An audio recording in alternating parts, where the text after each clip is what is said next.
Welcome to Shadows at Dusk. Dusk is not the end. It's the doorway between two worlds. A place where stories slip through, quiet, cold, and true. You've entered that space now, and what follows is meant for you. Stay in the shadow.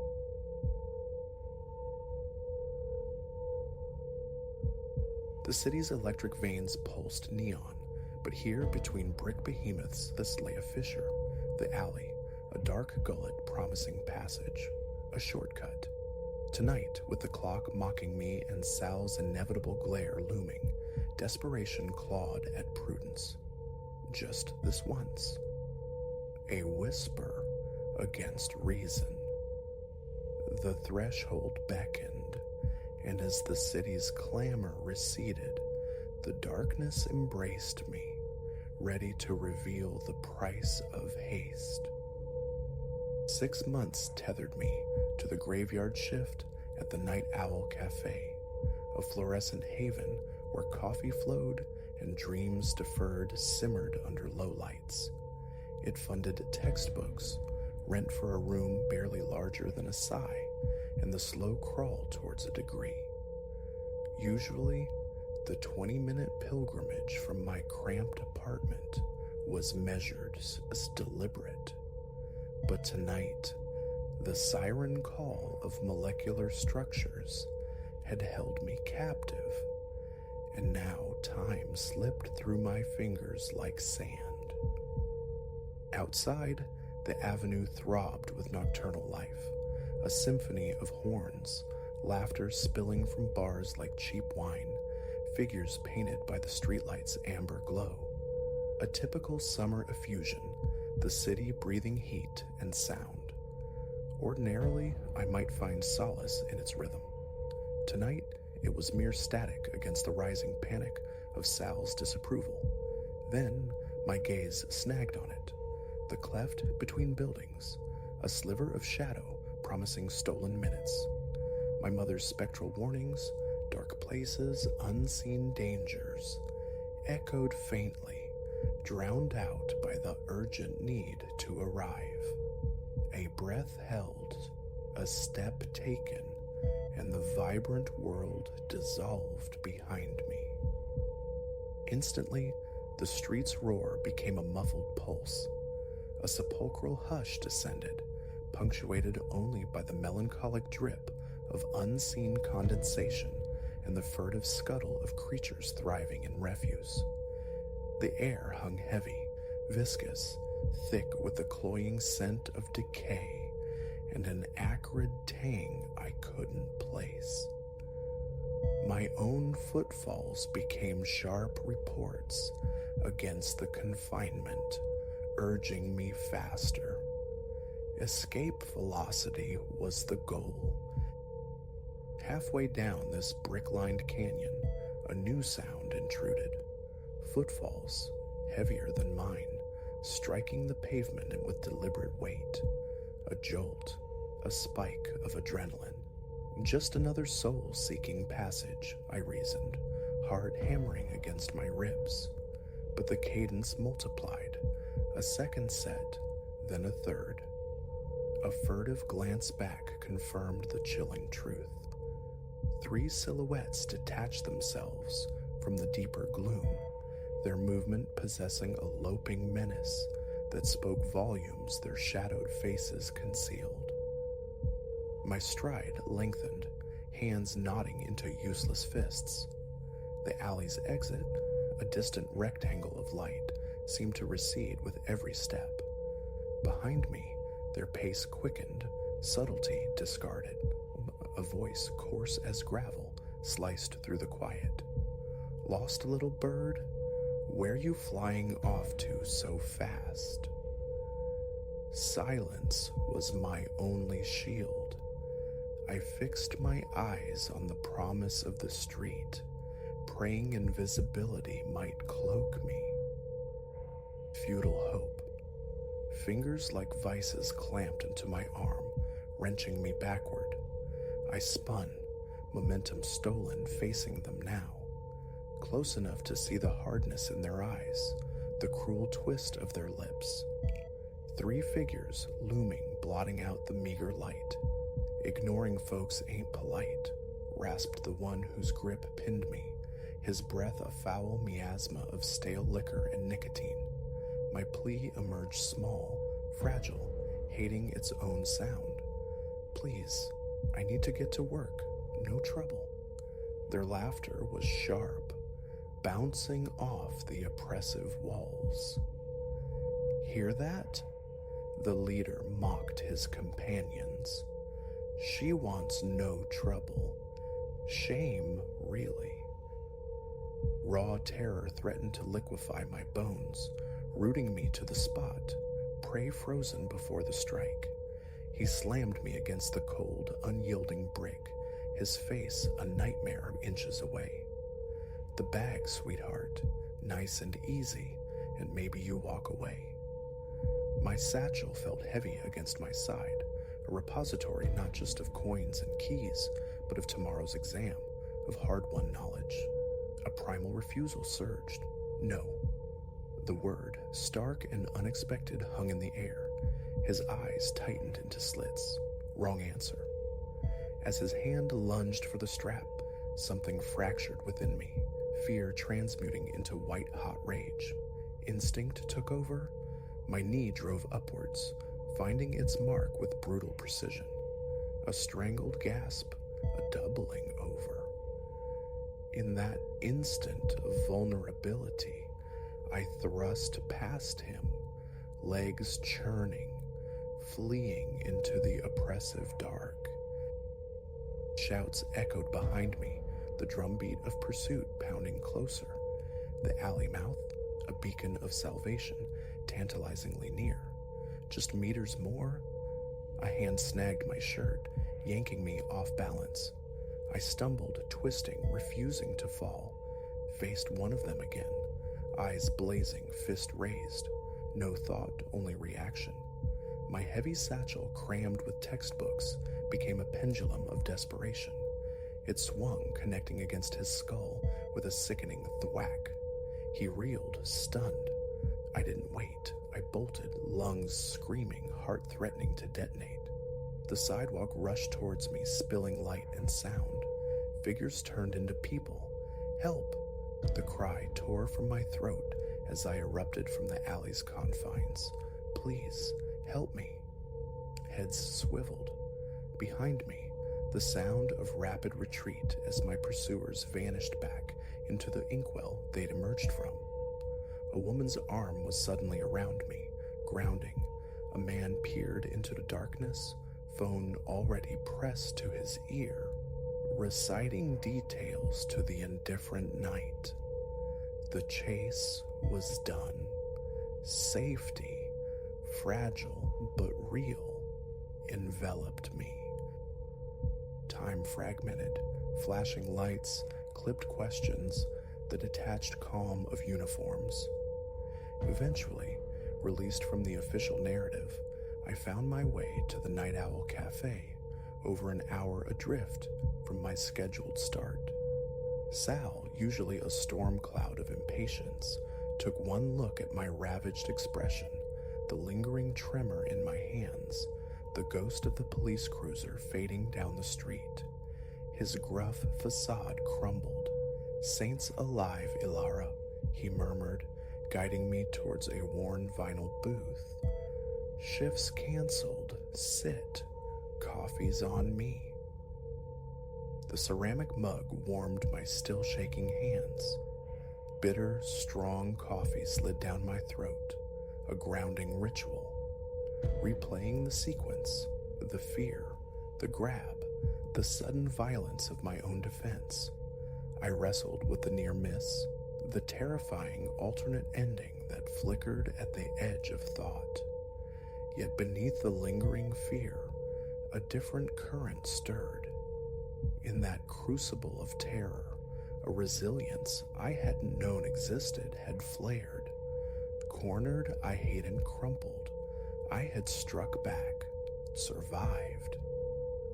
My assailants dissolved back into the city's anonymous bulk, never identified, but their specter wouldn't dictate my path.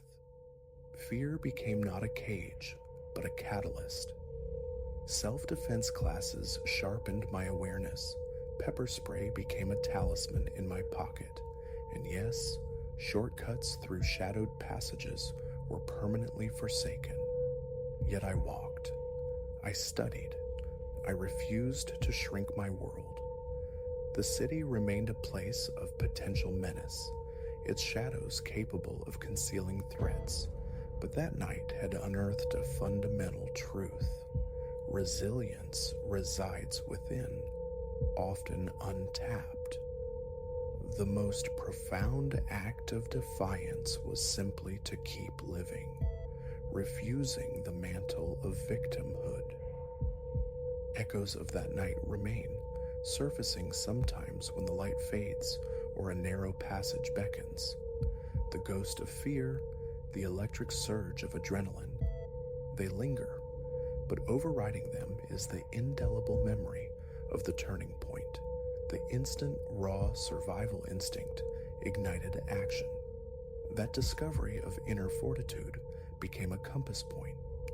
Now, years removed, navigating the city towards a different future, one without late-night cafes and looming exams, passing that particular fissure between buildings evokes not dread, but a quiet surge of pride. Pride in the terrified young woman who found her teeth. Pride in the journey taken since. Life inevitably leads us through shadowed valleys.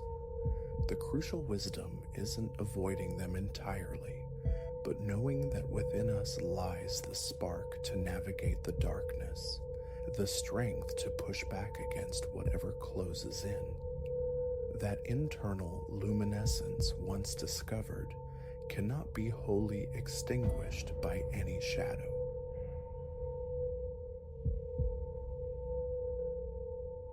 The digital clock on the nightstand flared 3:17 a.m. It wasn't the violent rupture of sound from upstairs that jolted me fully awake, but the absolute vacuum that swallowed it whole. A silence descended then, thick and suffocating, pressing against my eardrums until they hummed. I lay utterly still, breath caught shallow in my chest, straining against the profound quiet. No wind whispered through the ancient eaves, no floorboards sighed their nightly complaints, no distant engines murmured, only this unnerving stillness. I had no business being in this house. Elias, caught up in business affairs, had offered his family's sprawling, century-worn estate as a refuge, a quiet pocket outside the city where I could wrestle my project into submission. Set amidst 5 acres, shadowed by gnarled oaks, and encircled by an iron fence bleeding rust for decades, it loomed. Yesterday's induction had been swift. Kitchen, bath, the guest chamber designated mine. He'd muttered something about confining myself to the ground floor, a caution lost as my attention snagged on the dark, gleaming wood panels and the faded opulence of Persian rugs. Another impact, closer this time, directly overhead.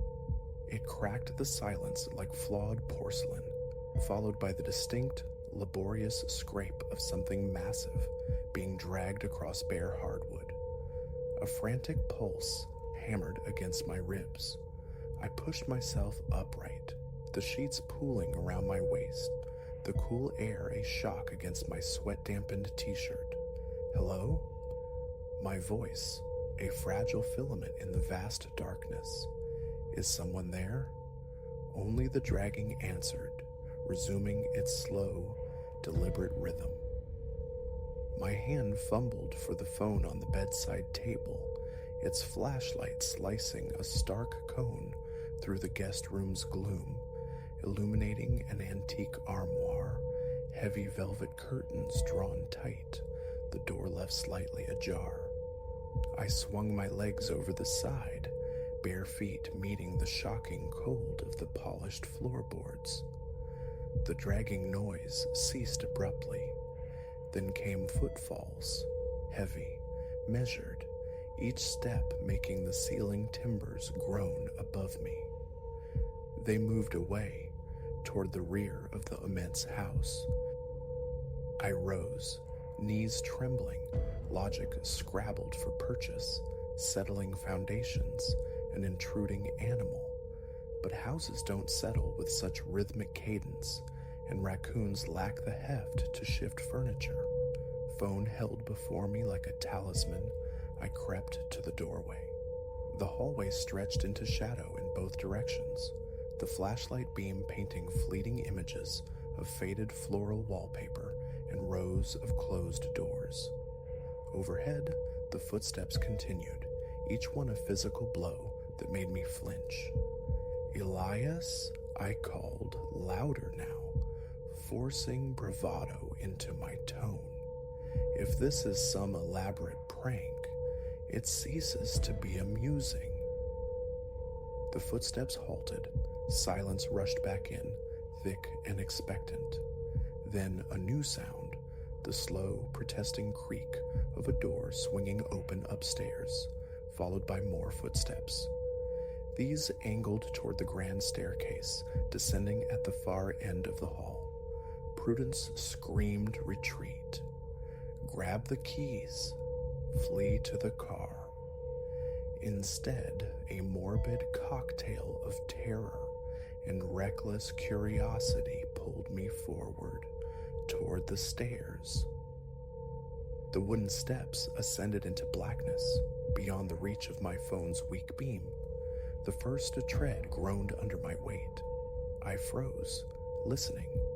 Above, stillness reigned. Another step, then another, my free hand strangling the smooth, worn banister, knuckles white. Generations of hands had polished this wood. Halfway up, a door slammed shut somewhere in the unseen upper reaches.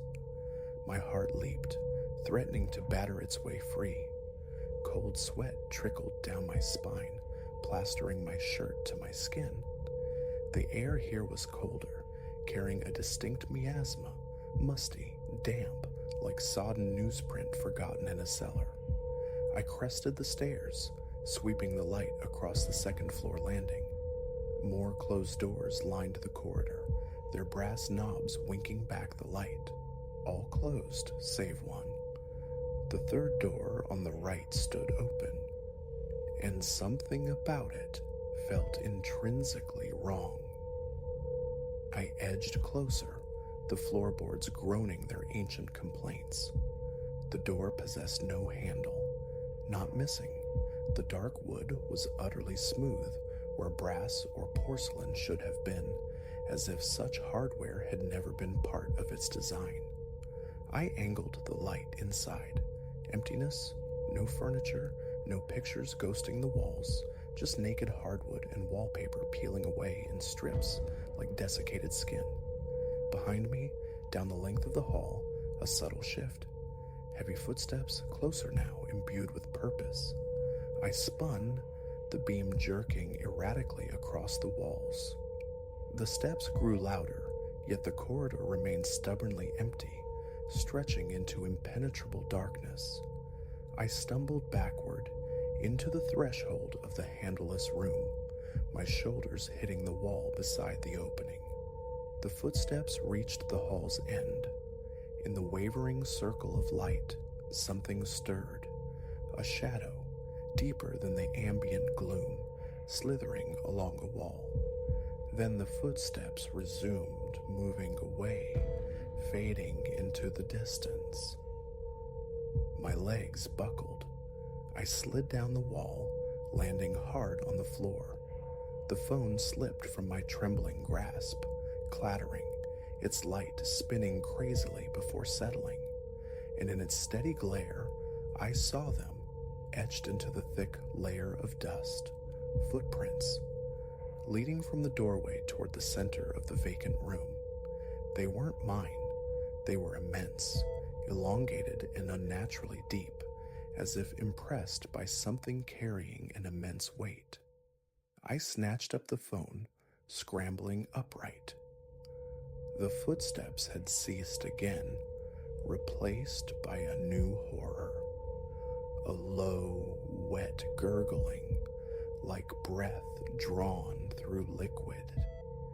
It emanated from somewhere directly above.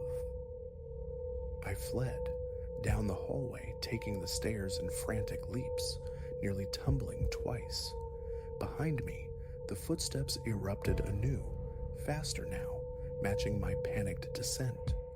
I hit the first floor at a run, not stopping until I burst back into the guest room, slamming the door shut.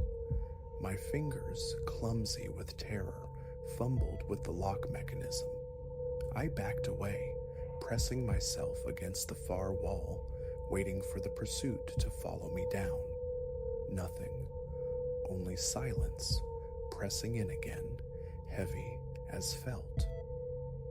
The remainder of the night passed in vigil, perched on the edge of the bed, phone clutched in one hand, car keys digging into the palm of the other, my gaze fixed on the door.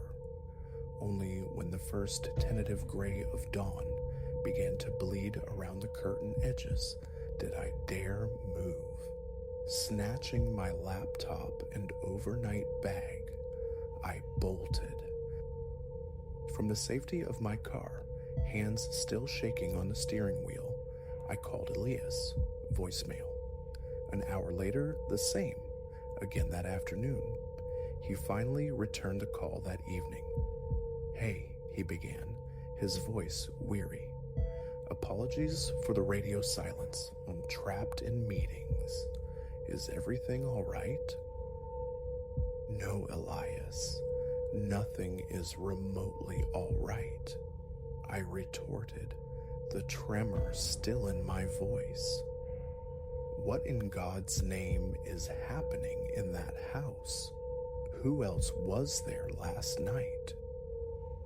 What are you talking about? No one else has keys. What occurred? I recounted everything. The crashes, the dragging, the relentless footsteps, the impossible doorless room. A long pause hung on the line after I finished. "Which room did you say?" he asked finally, his voice altered, tight. "Third door, right side, upstairs, the one lacking a handle." Another silence, pregnant with disbelief. "That's not possible," he said slowly. "That room has been sealed since I was a boy, locked tight for decades. The handle fell off years ago, the door warped shut." "Are you sure?" "I know what I saw, Elias. That door was open."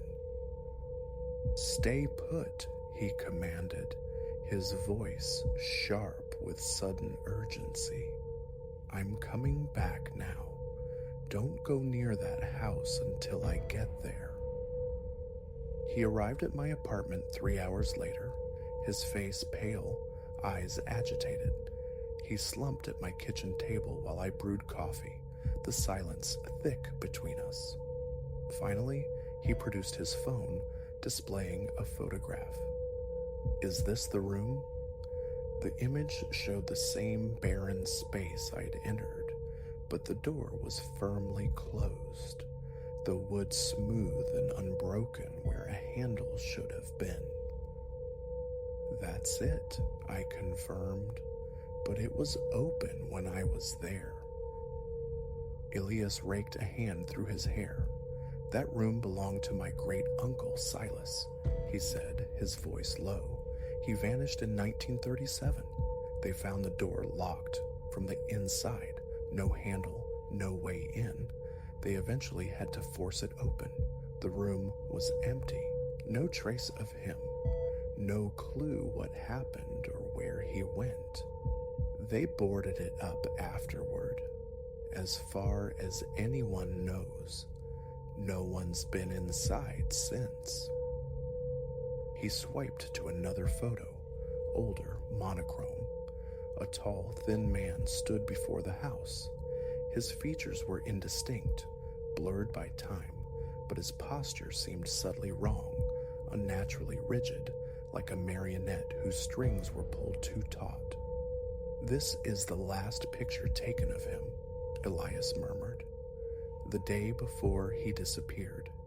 The police investigation unearthed something peculiar. Footprints in the dust inside his room, leading from the door to the center.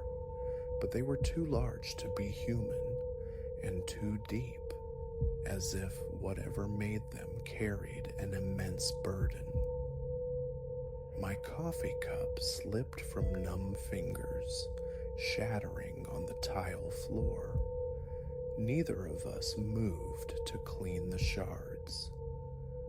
"Why didn't you tell me any of this?" I whispered. "Would you have credited it? Besides, the room's been sealed nearly 90 years. I never imagined." He trailed off, his gaze lost in the old photograph. "My grandmother sometimes spoke of it, late at night after a few drinks. She claimed that the night before Silas vanished, she heard disturbances from his room, crashes, footsteps. She went to investigate, but his door was locked, no handle. She heard footsteps inside, moving away from the door, followed by silence." I looked again at the black and white photograph. Another detail snagged my attention, something unsettling I hadn't registered initially. The man's feet. They didn't seem to quite touch the ground beneath him. What was he doing? In that room? I asked. Before he vanished?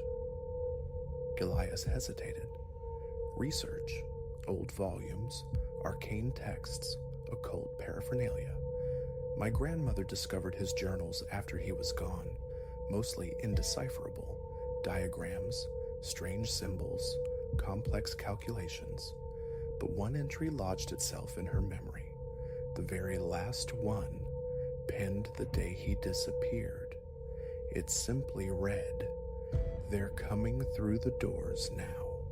All the doors, even the ones that aren't there." We sat enveloped in silence for a long time. Finally, Elias pushed himself to his feet. "I'm selling the house," he declared, his voice flat. "Should have done it years ago, after my parents passed. I couldn't bring myself to. Kept thinking answers might still be hidden somewhere inside." "And the room?" I asked. "Sealing it, properly this time. Concrete, steel reinforcements, whatever's necessary.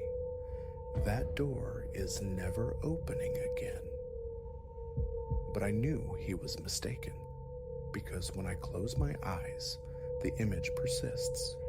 Those footprints in the dust leading to nowhere. I still hear the heavy tread receding down the hall, still feel the chill emanating from that handleless doorway.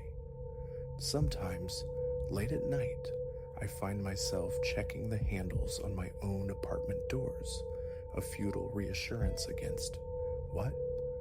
Against things coming through doors that aren't truly doors?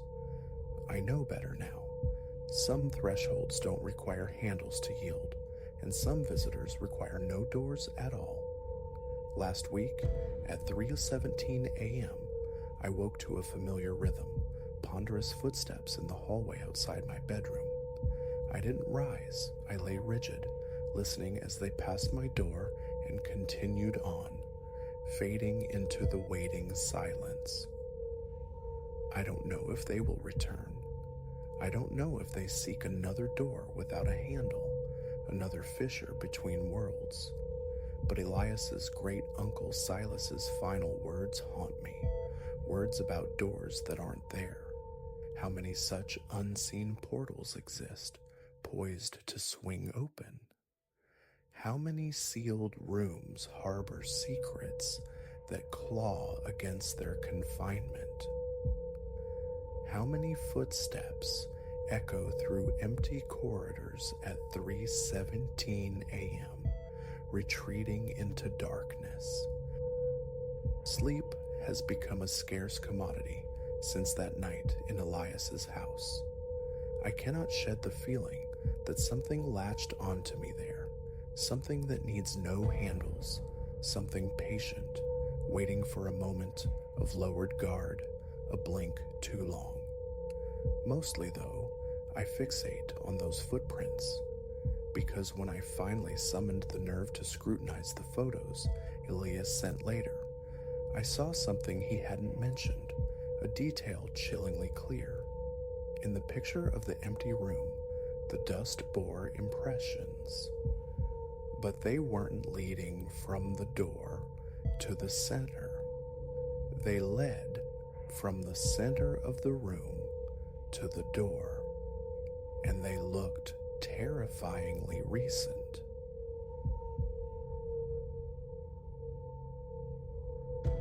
"13 minutes shy of Wednesday, the rapping began, 3 concise knuckles against the old wood of my front door. An unwelcome punctuation to the drone of some late-night television pitch for gleaming blades. No one was expected. Solitude was the primary occupant of this house on Sycamore Lane, inherited from my grandmother, Ilara. Sleep, stolen in the worn embrace of the recliner, left my neck aching. Again, the knock, louder now, 4 distinct impacts demanding attention. I levered myself up, joints protesting, the ancient floorboards groaning beneath my weight like tired bones. A pilgrimage to the door. Through the peephole's distorting lens, darkness clung to a vaguely human form on the unlit porch. Who is it? The question felt thin in the quiet house. Is Ilara expecting me? The voice that answered was male, strangely level, possessing a rehearsed calm that scraped against the late hour. Ilara, dead 12 years now. "You've got the wrong house," I stated, my fingers finding the cold brass of the deadbolt, confirming its solidity. "No one named Ilara lives here any longer." "Are you quite certain?" he persisted, the cadence unwavering. They were most specific about tonight. A prickle traced its way up my arm. That tone, too smooth, too devoid of natural inflection. Who was specific?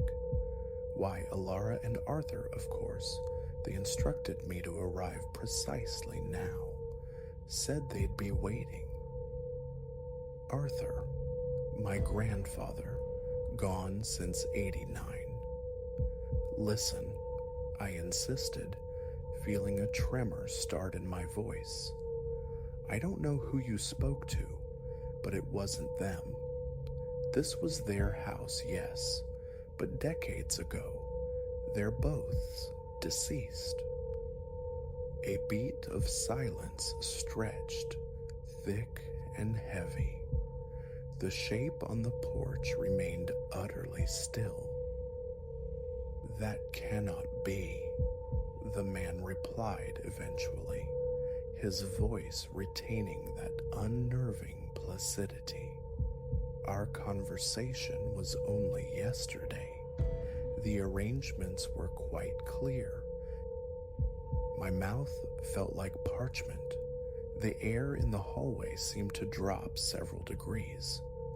"I'm their grandson," I managed, the words tasting like ash. "This house is mine now, Ilara passed in 2012. Arthur, 1989. You need to leave. Silence returned, punctuated only by the frantic thudding in my own chest. Then, a soft, almost soundless chuckle drifted through the wood. No, that isn't right at all. I have their invitation right here. The distinct rustle of paper reached my ears. See? Penned in Ilara's own hand. Tuesday evening, 11:45 p.m. Punctuality stressed. Sweat beaded on my palms. I wiped them uselessly against my trousers. Let me see it, I demanded, voice rough. Hold it to the peephole. The shadow shifted, drawing nearer. A square of paper obscured the view. Dim as it was, the script was undeniable. The elegant loops, the precise slant, Ilara's handwriting exactly as I remembered it. And the date scrawled at the top, today's date. A knot tightened in my gut. Impossible. Yet there it was. Where did you get this? My voice fractured. Ilara presented it to me herself. Yesterday afternoon, at the Nightingale Diners over on 5th. She wore her favorite blue dress, the one with the little white blossoms. Arthur was dapper in his gray suit, the burgundy tie knotted just so. They bought me coffee, detailed the plan for tonight. Her cerulean print dress, the one she was buried in, his gray suit and burgundy tie, the very clothes he wore for his cremation. That's a lie, I hissed, though conviction fled my voice. This isn't some sick joke. Leave now, or I swear I'm calling the police. The man sighed, a long, weary exhalation tinged with disappointment. I feared you might prove resistant. They mentioned you might not grasp the situation immediately, which is why they entrusted me with this. More rustling, then a faint scrape of something sliding beneath the door. A photograph? A cold reluctance warred with morbid curiosity. I bent, my fingers trembling as they closed around the stiff card. A Polaroid. The colors unnaturally vibrant, offensively fresh. There, crammed into a booth at the Nightingale, sat Ilara and Arthur. Her blue floral dress, his gray suit, the burgundy tie, smiling directly at the camera, and wedged between them, a man I didn't recognize. Gaunt face, dark coat. The figure silhouetted on my porch. The timestamp printed along the bottom edge confirmed the impossible. Yesterday's date. My knees buckled. I stumbled back. The photograph clutched in my hand like damning evidence. Now you comprehend, the man said, his voice seeping through the door. They await us. It would be impolite to delay further. The doorknob began to rotate, slowly, inexorably, but I'd locked it, double-checked it. Yet it turned. Panic surged, propelling me down the hallway towards my bedroom. I slammed the door, fumbled for my phone, desperate for the comforting glow of a 911 call screen. No signal. Dead air. From the front of the house came the protracted groan of the main door swinging inward. Measured footsteps echoed on the bare wood floor. They've arrived, the visitor called out, his voice resonating strangely in the enclosed space. Ilara and Arthur are here now. They're quite eager to see you. And then I heard it, Ilara's distinctive melodic laugh, Arthur's low, rumbling chuckle, sounds ripped from the fabric of my childhood, now echoing from my own living room. The footsteps multiplied, a shuffling cadence joining the first. "Come out now, darling," called Ilara's voice, a voice stolen by the grave 12 years prior. "We've missed you terribly." My bedroom doorknob started to twist. I retreated, pressing myself into the corner, the drywall cold against my back. The door swung open. 3 figures filled the frame, the gaunt man in his somber coat, flanked by my grandparents. They appeared exactly as rendered in the Polaroid, exactly as they were on the days they departed life, preserved yet horrifyingly present. "There you are," Ilara murmured, her smile stretching wide in the gloom, teeth catching the faint light. "We've anticipated this reunion for such a long time." She extended a hand.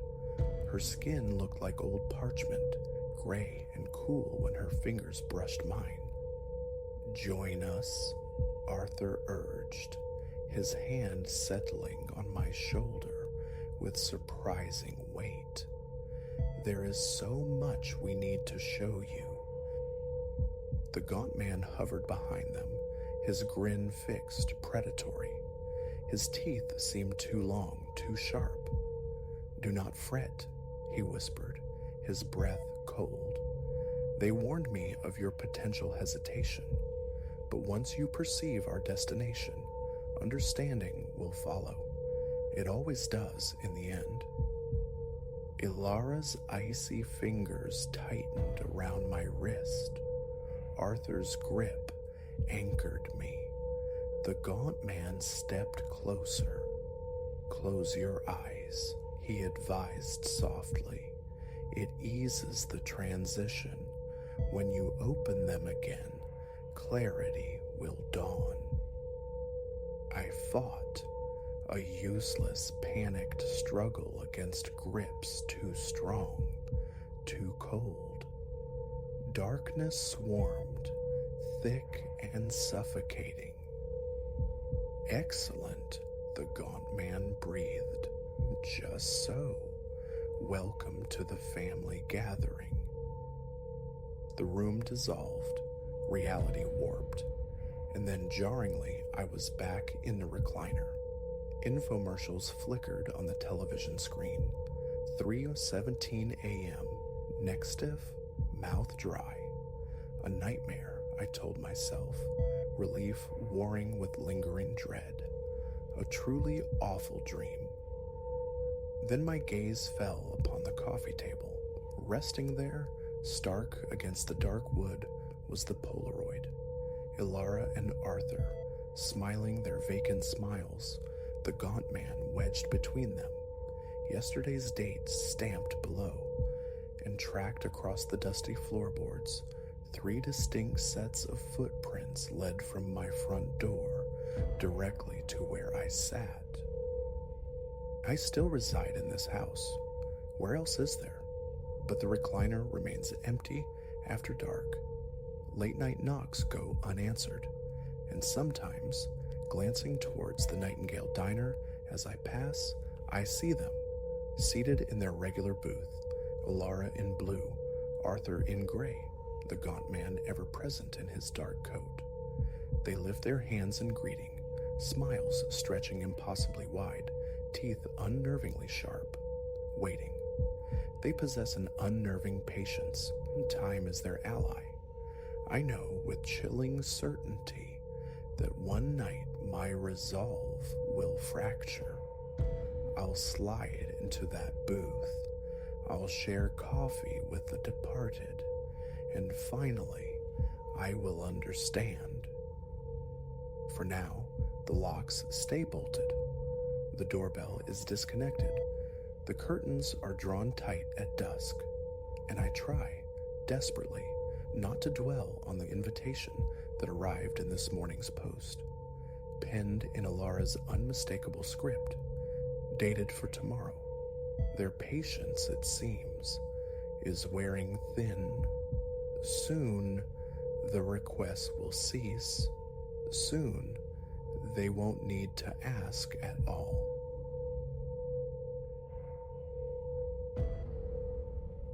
The imprint, stark against the settled grime coating the floor of the derelict attraction, screamed a truth our trespassing hearts hadn't wanted to acknowledge. We were not the only ones here. What began as Lyra's latest adrenaline-fueled foray into the forbidden and exploration of urban decay was curdling rapidly into a fever dream from which escape seemed increasingly unlikely. Jubilee Gardens. It was Lyra, naturally, who unearthed its existence, always the fire starter, pushing boundaries, demanding we leap from our mundane routines. She'd shown us the photographs, a crumbling amusement park swallowed by ivy on the city's fringe, a forgotten relic sighing rust and regret. How could we refuse? The four of us, Lyra, the fearless catalyst, Reese, her shadow, ever keen to earn her smile, Chloe, my anchor since childhood playgrounds, and me, Finn, the reluctant tether, perpetually drawn into their orbit despite my better judgment. We breached the perimeter of Jubilee Gardens as twilight bled across the sky, stretching skeletal shadows from the buckled gates and sun-bleached signage. A decade or more it had stood silent, shuttered after cascading misfortunes, accidents, insolvency, the slow creep of neglect. Now it was a monument to expired joy, its once bright structures looming spectral and strange in the gloaming.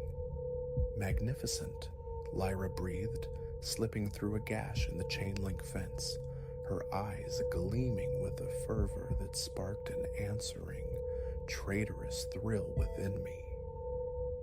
Our flashlights carved hesitant paths down the ghost of a midway, illuminating blistered paint and the vacant stares of broken windows.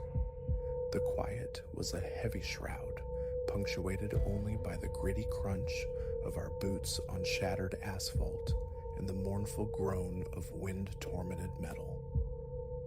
The crooked smile, Reese suggested, gesturing towards a listing funhouse, its clown facade warped by time into something less amusing, more predatory. The painted grin seemed a rictus, the eyes dark, empty sockets. Approaching, a wrongness pricked at me. The entrance, a door that logic dictated should be swollen shut or bolted fast after years of abandonment, yielded effortlessly to Lyra's touch. Inside, our beams danced across a labyrinth of mirrors.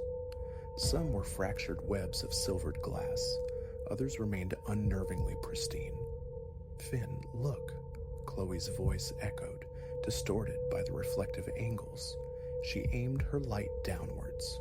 There, disrupting the thick carpet of dust, was a sequence of footprints. Sharp, recent. Just other explorers, probably, Reese offered, though the confidence in his voice felt thin, brittle. We traced the alien trail thus deeper into the funhouse's reflective heart, past distorting panes that twisted our forms into grotesque caricatures. Unease coiled tighter in my gut with every step. These weren't old tracks. The dust around them was freshly disturbed, unsettled. Suddenly, Lyra inhaled sharply. In the glass, just now, something else. She described a figure glimpsed peripherally, impossibly tall, limbs like stretched wire, its face obscured by shadow. Before I could properly turn, it was gone. "Did you see it?" Lyra's whisper was taut. No one answered before the sound came. A giggle, high and thin as splintered ice, echoing through the mirrored passages. It wasn't human. Raw panic ignited. We spun, desperate for the entrance, but the maze disoriented, reflections mocking our terror, multiplying our confusion. Every corridor seemed a dead end. The laughter intensified, closer now, underscored by a sound like frantic tapping, not footsteps, but the hurried, irregular patter of something skittering on too many appendages. "There," Reese yelled, spotting a sliver of bruised twilight. The exit. We tumbled out, lungs burning, gulping the cool night air. Relief flared, then died instantly. The park around us had shifted. The rides, skeletal and still moments ago, were now in motion. The corroded Ferris wheel groaned, rotating slowly, vacant gondolas swaying like hanged men. Painted horses on the merry-go-round rose and fell in their ceaseless, silent circuit, and sound bloomed. Tinny, off-key calliope music drifted on the breeze, punctuated by the phantom cheers and laughter of a spectral crowd. "We have to leave," Chloe choked out, her voice trembling. "No descent." We bolted towards the main gates, but the distance refused to shrink. The pathways seemed to writhe, reconfiguring themselves, funneling us deeper into the park's awakened heart, away from salvation. Passing the carousel, a sight froze the marrow in my bones. The painted steeds were no longer riderless. Shadow-draped forms occupied the saddles, features indistinct save for eyes that pulsed with a faint, internal luminescence. One turned its head towards me, mouth stretching into a soundless O of despair. I ran harder. We found ourselves beneath the colossal, timbered skeleton of the old roller coaster, the Timber Terror. Its cars were ascending the lift hill, the rhythmic clack, clack, clack, echoing like monstrous heartbeats. "This way," Lyra cried, yanking open a maintenance hatch, nestled at the coaster's base. It was the only sanctuary apparent. Behind us, the skittering pursuit gained ground. We plunged into the absolute darkness of a tunnel beneath the ride structure, our flashlights feeble against the oppressive gloom. The air hung thick with the scent of damp earth, rot, and something else metallic, like old blood. We hadn't gone 10 paces when the hatch slammed shut behind us. A heavy click echoed in the confined space, the definitive sound of a lock engaging. "No, no," Reese muttered, scrambling back, rattling the unyielding metal. "Trapped." Then came the voice.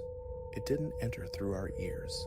It simply bloomed inside our skulls, intimate and invasive. "Welcome, players," it resonated, sickeningly cheerful, laced with profound malice. "Jubilee Gardens doesn't appreciate late-night visitors. Rules are rules." Still, the voice chuckled, a sound like dry leaves skirling across concrete. "Rule breakers do make the game far more diverting." A single bulb flickered to life further down the tunnel, bathing a narrow path in jaundiced light. Compelled, we followed. The passage widened into a cavernous space beneath the park's core, a junkyard of discarded ride components and broken animatronic limbs. In the center, a figure stood waiting, the one from the mirror, impossibly elongated, clad in the moldering finery of a ringmaster. Its face was a smooth, white mask, utterly featureless, but for two abyssal holes where eyes should have been. "Time for a game," it spoke, the voice now seeming to emanate from the blank mask, yet still reverberating within our minds. Simple, really. Find your way out before the sun crests the horizon, and your trespass is forgiven. Fail. It gestured languidly towards the broken figures littering the floor. "Well, you'll find a permanent place among the attractions." With a laugh that scraped ice along my spine, the figure dissolved into the shadows, leaving us shivering in the vast, echoing chamber. Hours bled together in a frantic search, navigating lightless tunnels that spat us out into different, increasingly nightmarish sectors of the park. Each zone presented fresh horrors, grinning clowns with teeth filed to points, plush toys whose button eyes tracked our movements, shadows that coalesced into grasping claws. We lost Reese in the Hall of Mirrors, his terrified shout abruptly silenced around a reflective corner. Chloe vanished within the haunted house, dragged into impenetrable darkness by unseen hands. Finally, only Lyra and I remained, sprinting hand in hand through the Phantasmagoria Jubilee Gardens had become. Ahead, impossibly, unbelievably, we saw the main gates, catching the faint, pearlescent promise of dawn. Freedom was within reach. Then Lyra stumbled, crying out as her ankle twisted. I turned, reaching to pull her up, and saw them, swift, dark shapes converging from the periphery, closing the distance with unnatural speed.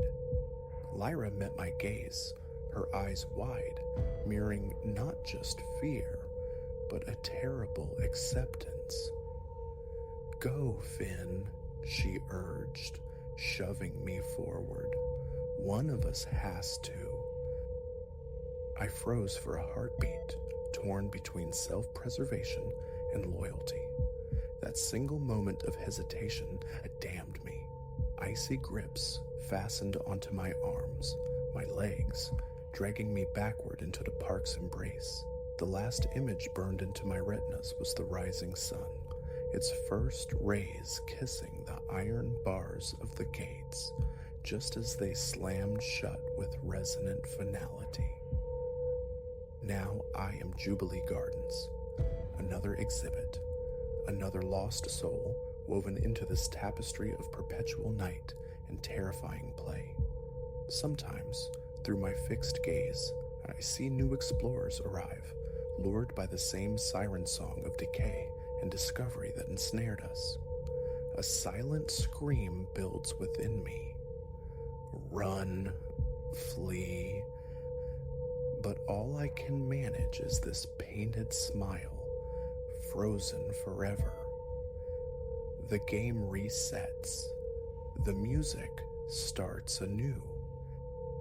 So should you ever pass a forgotten place of faded laughter and skeletal rides and feel that illicit pull to venture within, remember us.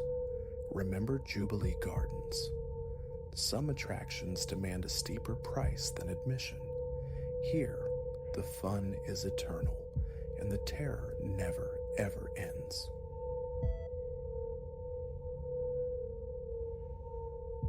The city's relentless hum had burrowed under my skin, a frantic pulse I couldn't escape. Solitude called, a siren song promising quietude, and I answered by renting a remote sanctuary, a speck of timber lost deep in the folds of the wilderness, miles from any paved artery.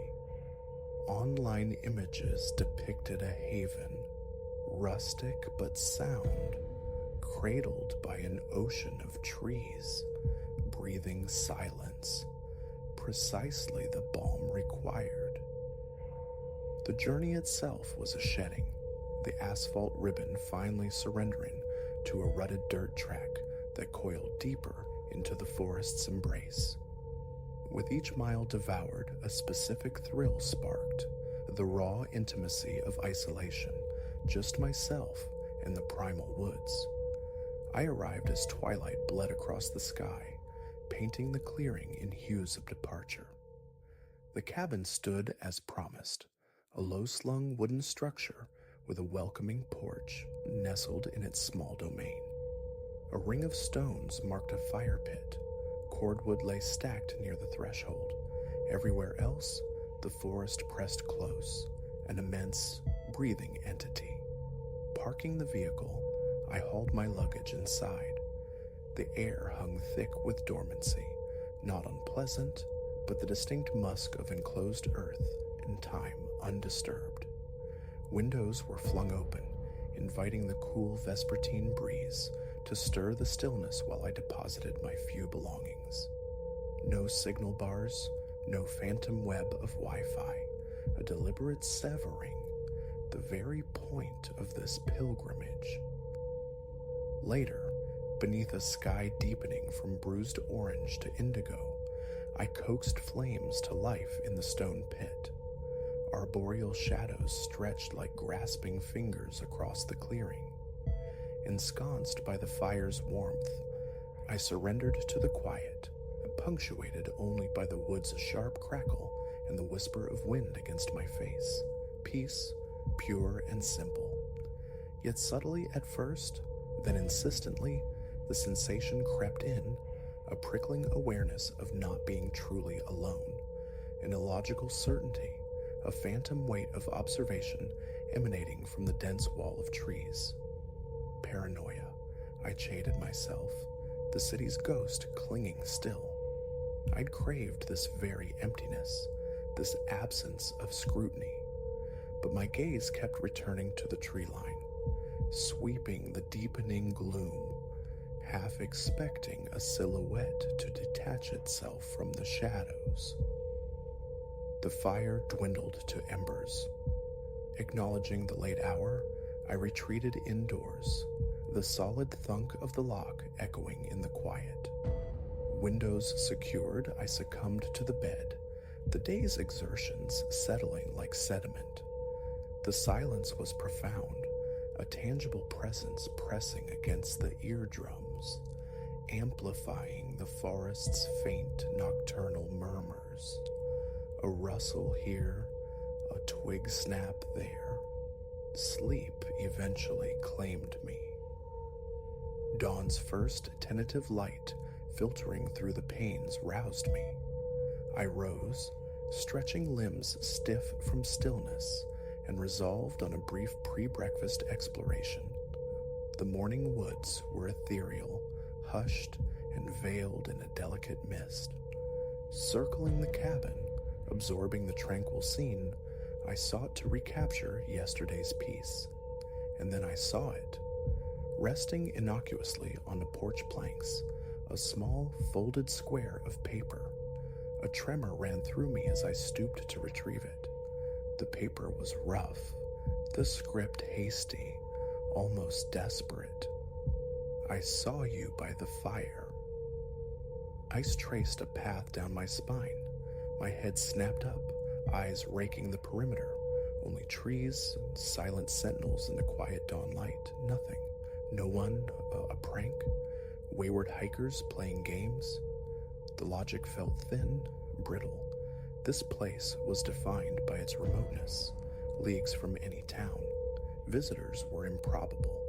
Back inside, the bolt slammed home with unnecessary force. The note lay on the kitchen counter, a stark white accusation. I couldn't tear my eyes away. I saw you by the fire. Someone had been near. Close.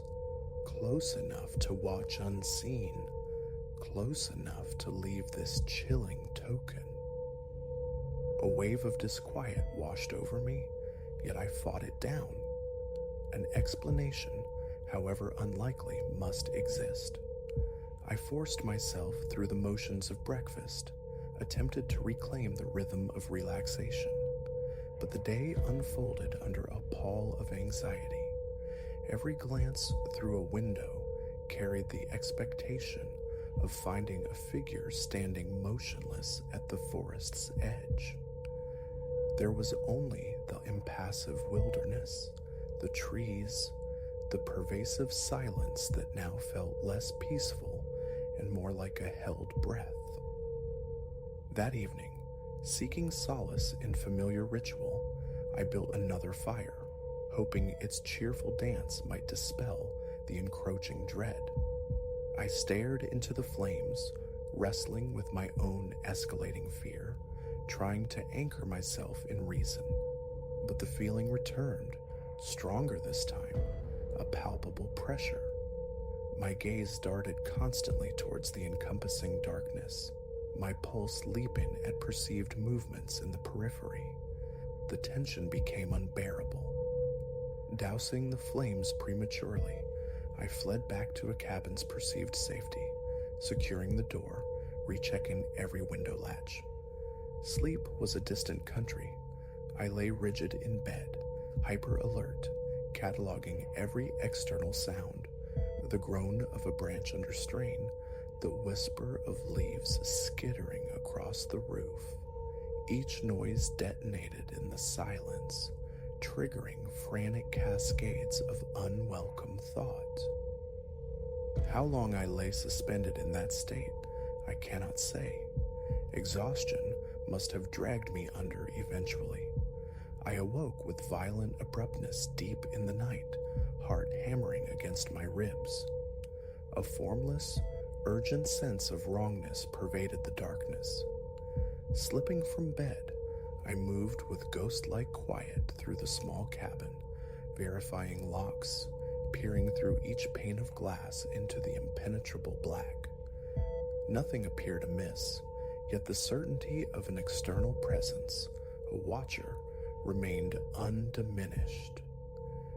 Defeated, I returned to bed, eyes wide in the darkness, listening to the immense, waiting silence. Morning arrived again, gray and indistinct, and with it, another note.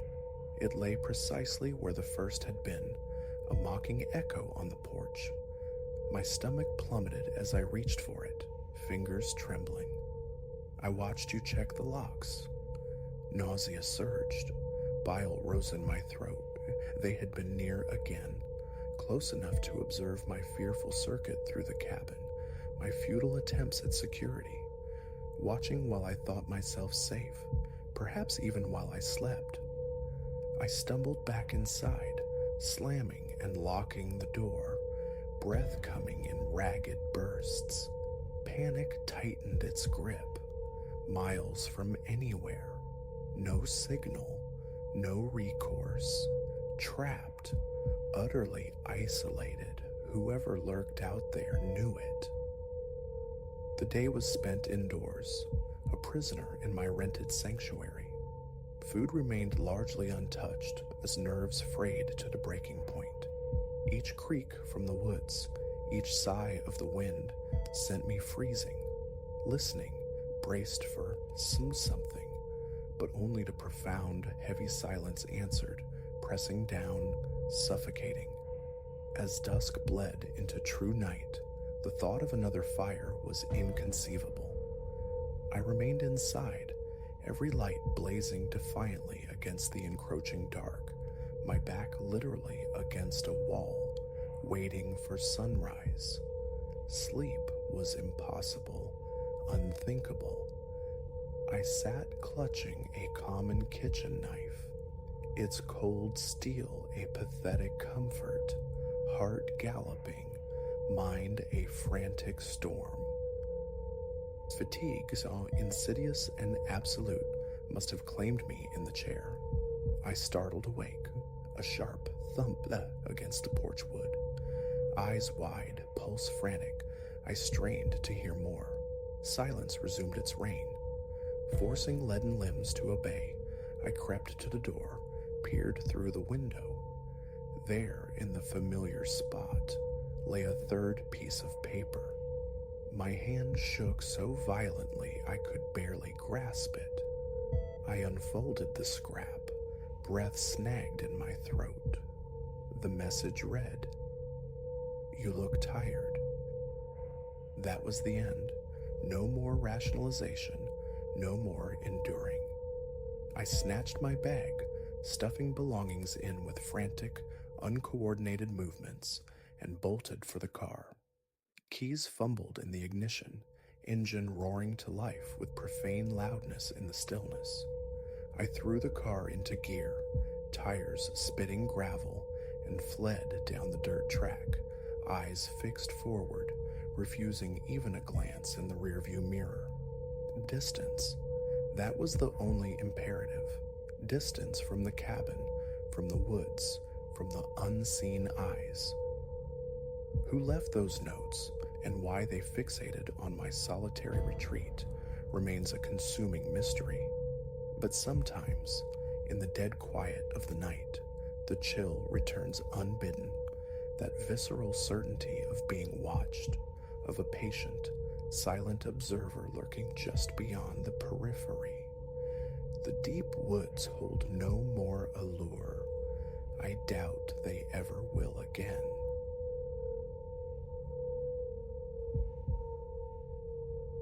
The position materialized on a Wednesday, the thin afternoon light filtering through the smudged windows of a cramped office. Mr. Abernathy, whose tie seemed permanently askew, confirmed their urgent need for a nocturnal guardian. The compensation surpassed my previous earnings, a fact that prompted me to append my signature to the documents with minimal inquiry. He mentioned the building's advanced age, its nocturnal emptiness. A subtle tremor ran through me when he added, almost as an afterthought, that the place possessed certain idiosyncrasies. I suppressed the unease. Reliable income was paramount. Details were neither requested nor volunteered. Midnight ushered in my inaugural shift. The edifice hunched on a street starved of illumination, where only sporadic streetlights cast pools of weak orange. Neighboring windows stared black and vacant. Above the entrance, a solitary bulb wept jaundiced light, painting my reflection on the glass door with a sickly pallor. Inside, I authenticated my arrival via a small digital interface near the threshold, then navigated according to Abernathy's directives toward the security hub. The corridor stretched before me, a gullet lined with shadows, where my own footfalls returned as unsettling echoes, reminiscent of cinematic vacancies, though this one possessed the distinct aroma of time-staled paper and frigid dust. The security room, discovered at the hallway's terminus, was a confined cell dominated by a single desk, a bank of archaic monitors, and a binder thick with protocols. Leafing through its pages revealed floor plans and specific chambers requiring inspection. 4 stories constituted the structure, sparsely occupied, the binder indicated, by tenants utilizing sectors for mere storage. My duties seemed straightforward: patrol each level, verify illumination states and door securities, then retreat to log the times. Simple enough. I scanned the notations regarding special conditions. One directive snagged my attention.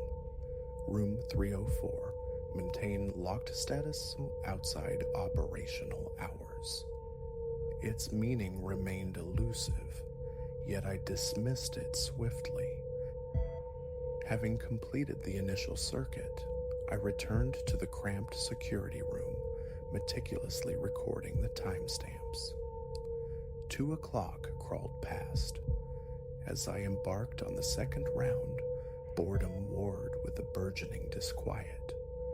The hallways possessed a peculiar acoustic resonance. The faintest rustle of my clothing, the softest shift of weight, seemed amplified. I drifted past offices crammed with skeletal filing cabinets and barren shelves. Then, The third floor. The overhead fluorescent tubes sputtered violently as I emerged from the stairwell. To my left, near the corridor's end, stood the door to room 304. I approached. It remained shut, precisely as I'd left it. A quick test of the handle confirmed its locked state, secure.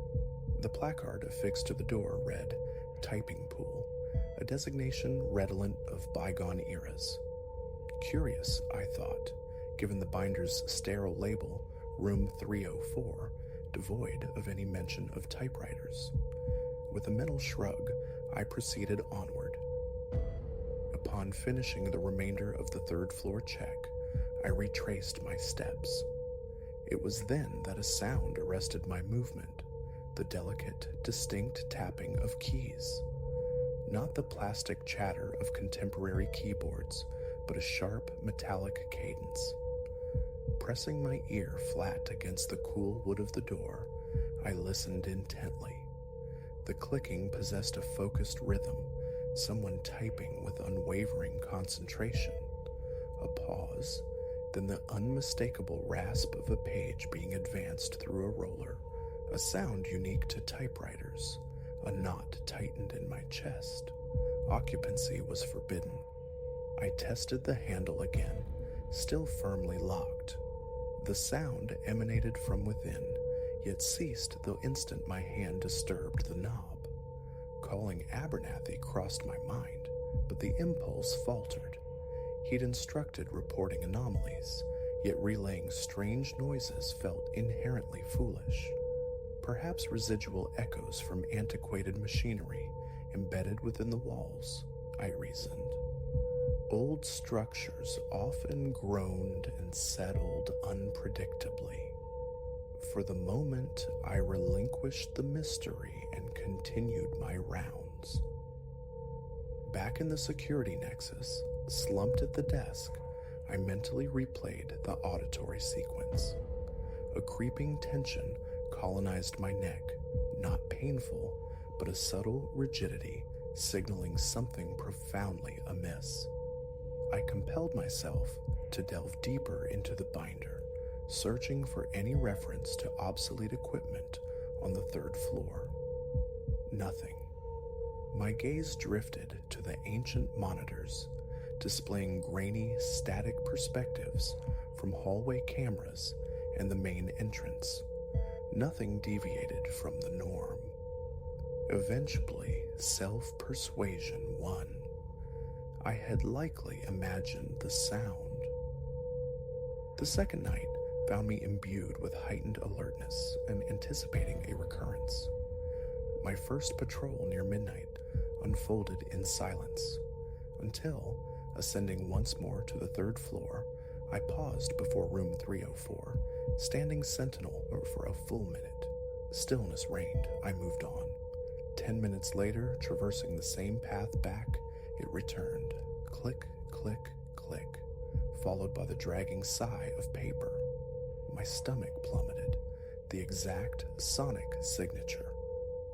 Fumbling for my keys, I unlocked the door, pushed it inward, and activated the overhead light.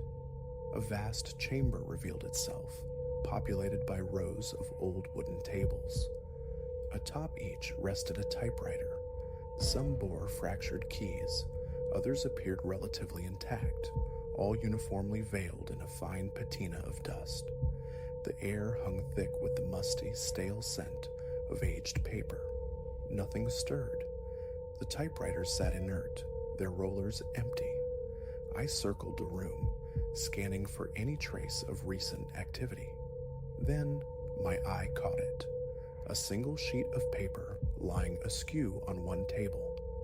The text inscribed upon it consisted of short lines, composed in a script I couldn't place. The characters were alien, rendered with rough strokes, peculiar curves, and sharp, angular edges. A chill traced patterns on my arms. Tentatively, I prodded the page with a fingertip. Real paper, no illusion. I folded it carefully and secreted it in my pocket. One final survey of the room.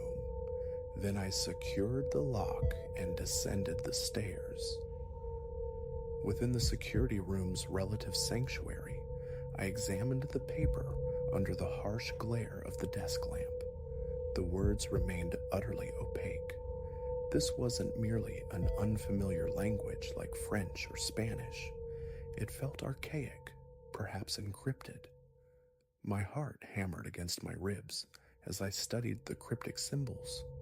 Suddenly, a soft creak echoed from the hallway, the distinct sound of a footstep. I froze. The door stood slightly ajar. Peering through the gap revealed only emptiness. The old floorboard settling, I assured myself. Placing the page inside my bag, I retrieved my phone, contemplating Abernathy's number. But the hour was late, and the explanation felt ludicrous. "Sir, I discovered a bizarre document inside a locked room." It sounded unhinged. I resolved to wait until morning. Dawn arrived, and I departed the building with haste. The day was consumed by thoughts of the previous night. A desire to share the page warred with the fear of being dismissed as delusional. I nearly convinced myself it was merely a relic, some specialized code used decades ago by the typing pool. Yet a deeper intuition refuted this rationalization. Night 3 commenced under a pall of dread. The prospect of confronting the typewriters again filled me with reluctance. I conducted my rounds with forced rapidity. Around 1 in the morning, the sound resumed, louder this time, the repetitive clacking more defined. I sprinted towards room 304, unlocked it, and burst inside. Instantly, the noise evaporated. But now, resting on each table was a sheet of paper. I snatched the nearest one. The same bizarre script greeted me, the lines arranged neatly like a meticulous inventory. Moving to the adjacent table yielded identical script, differently formatted. A prickling awareness crawled up my spine, the instinctual certainty of unseen observation. I scanned the room, empty. As I began gathering the pages, something akin to a soft exhalation brushed against my ear. I spun around. Nothing. My heart pounded violently. Grabbing all the visible sheets, I scrambled out, slammed the door, and locked it. I stood panting in the hallway, pressing my forehead against the cool wall, hands trembling, clutching the papers to my chest. Retreating to the security room, I flung the pages onto the desk and paced before the monitors. Then, a faint scraping noise emanated from behind me, like a foot dragging across the floor. I whirled. The door was shut tight. The hairs on my arms prickled. Sinking into the chair, I forced myself to breathe slowly. The pages lay scattered, covered in their incomprehensible lexicon. Questions swirled. Was someone infiltrating the building? Were these documents materializing spontaneously? Impossibility pressed in. Subsequent nights adhered to the established pattern. Typing would echo from the 3rd floor. I'd open the door to find freshly generated pages and invariably sense that unseen presence just behind me. I scrutinized the room for hidden cameras, vents, secret passages. The walls, floor, ceilings appeared solid, offering no explanation for the sounds or the proliferating documents. By the 5th night, I ceased collecting the papers. Their numbers escalated with each visit, sometimes 3 or 4, other nights a dozen, always bearing those unsettling symbols. I felt like a subject in some inexplicable experiment, trapped in a maze without an exit. My sleep cycle disintegrated. Daylight hours were spent staring at the accumulated pages in my apartment. scouring the internet for any analogous script. Feudal hours yielded nothing. It matched no known alphabet I could uncover. Paranoia became my shadow at work. Constant glances over my shoulder, phantom breaths, and faint shuffling noises pursued me down empty corridors. I'd whip around corners hoping to confront the source, always finding emptiness. By the second week, quitting seemed the only sane option, yet the salary held its allure, and explaining the circumstances felt impossible. One afternoon, I tentatively broached the subject with Abernathy, mentioning odd nocturnal sounds, inquiring about old machinery. He offered only a puzzled shrug, mumbling something about the building's long history, utterly unconcerned. That night, the tension ratcheted higher. Around 2 a.m., seated in the security room, revisiting the binder, a sudden, violent rattling erupted from the hallway, someone aggressively shaking a doorknob, desperate for entry. I leaped up, pulse thundering. Opening the door revealed nothing. Cautiously, I advanced toward the stairwell, checking each office door en route, all locked. Then the typing surged again, echoing through the corridor, this time imbued with a frantic, chaotic energy. A profound reluctance rooted me to the spot. I did not want to enter room 304, yet an irresistible pull drew me forward. Each step felt leaden. Reaching the door, I stood paralyzed, listening to the frenzied clatter, my mouth turned to dust. Slipping the key into the lock, I turned it, pushed the door open, and flicked the light switch. The typing ceased mid-clack. Before me, every single typewriter held a page, keys poised mid-strike, frozen in the act of inscription. My legs threatened to buckle. The machine sat in expectant silence. I took a hesitant step forward. A short, rasping breath sounded, intimately close near my right ear. I spun. Emptiness greeted me. Panic surged, cold and overwhelming. My skin felt clammy, my shirt clinging to my back. Flight was the only imperative, but my limbs refused. Forcing movement, I inspected each table. Pages covered in script, yes, but several now bore large, spreading ink blotches. They appeared fresh, glistening wetly under the fluorescent glare. Reaching out, I touched one blotch. Cold, damp. I recoiled, revulsion churning within. Surveying the room, uncertain, the air felt charged, heavy. My skin tingled. Turning to leave, the faintest scrape of a typewriter key sounded behind me. I bolted into the hallway, slammed the door, locked it, and leaned against the wall, gasping for air. The remainder of the night was spent huddled in the security room. I sought distraction in old log entries. Previous guards' notations revealed nothing extraordinary. Either they experienced nothing, or they chose silence. Time bled away slowly. My eyes constantly sought the clock, counting minutes until sunrise. Every trivial sound jolted me. The walls felt constricting. My shoulders ached, and a metallic tang coated my tongue.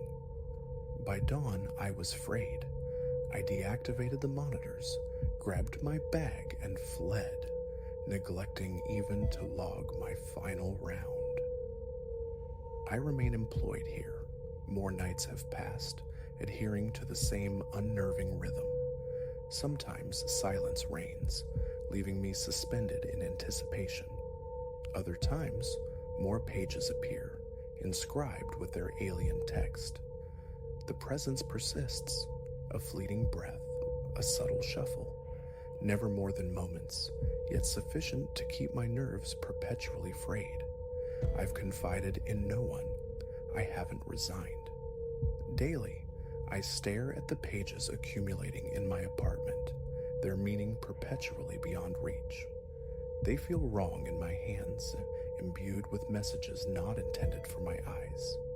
The sensation of being watched is inescapable, clinging not just to room 304, but permeating every shadowed corner of the building. Occasionally, I scrutinize the grainy monitors, hoping for a flicker, a shape, any glimpse of the typist. Nothing, only dusty hallways and flickering lights register. Yet the typing continues at unpredictable hours, and new pages materialize. Attempting to decipher them invariably summons that cold breath near my ear, a silent admonition against prying too deeply. My heart seizes each time I touch those sheets, yet I continue to gather them. I oscillate between questioning my sanity and accepting the reality of the pages piling up in my closet, tangible proof of the phenomenon. Destroying them feels impossible, stopping their appearance equally so. Night after night, I walk the floors, check the locks, and await the metallic cadence. Part of me craves cessation, yet another part feels inexorably bound to it, compelled to witness its conclusion. For now, I return, a captive audience to a performance I cannot comprehend, forever listening for the next click, the next whispered breath from the void. It never shows its face. Still, I feel it there, breathing, observing, and leaving words I will never understand.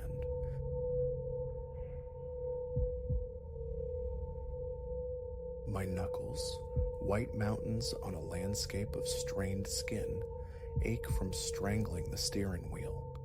The rental car's headlamps pierce a darkness so absolute, it feels less like absence and more like presence, a smothering, palpable entity.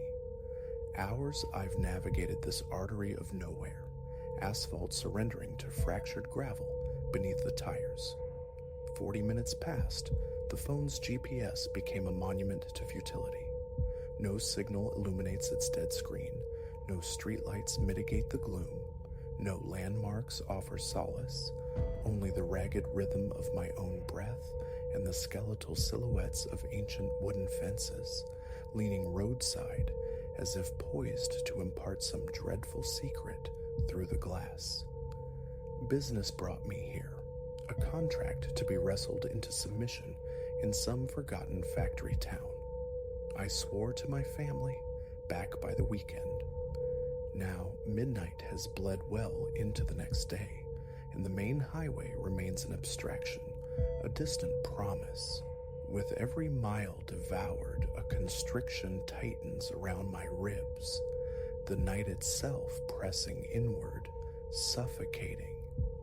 A single bead of perspiration traces a cold path down my temple, mocking the cool air.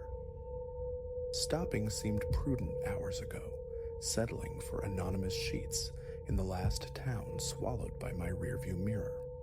But the siren song of shaved time lured me onward, a fool's errand. Every fiber screams wrongness. I ease off the accelerator, vision straining against a headlamp's finite reach, and then, materializing on the right, a congregation of old structures, roof lines etched against the starless void. I drift onto the shoulder, the engine's thrum a soft counterpoint to the oppressive quiet. A hamlet, too substantial for a lone farmstead, and seemingly utterly forsaken. Weathered houses stand sentinel, their windows voids of boarded wood or vacant glass. A listing inn sign hangs crookedly, its legend lost to shadow and decay. The silence outside the car possesses an unnatural weight. I cut the engine, silence absolute, save for the frantic timpani of my own heart, suddenly thunderous in the void. Gravel crunches, a vulgar sound beneath my shoes as I step into the chill. Hello? The word escapes me, thin and hollow, absorbed without echo. The ground pitches unevenly. A protesting gate yields to my push, groaning admittance into what might once have been a village square. My flashlight's beam trembles, dancing across time-scarred doors and flakes of peeling paint. The architecture speaks of another century, arrested in its decline. Dust lies thick as velvet. Cobwebs hang like funereal bunting. The air is stale, an exhalation of old wood and creeping mold. My throat constricts, parched. One door resists, jammed tight. Another swings inward with a protracted groan, unveiling a narrow corridor and a parlor swallowed by desertion. Hesitantly, I cross the threshold, each footfall disturbing dust motes that waltz in the cone of light. Furniture remains, a table draped in decaying lace, a sofa spilling its entrails of torn upholstery. Opposite, an oval mirror hangs within a fractured frame, its surface obscured by grime, the glass gone dark and secretive. Looking at myself now in this place, the thought repels me. I sweep the light around.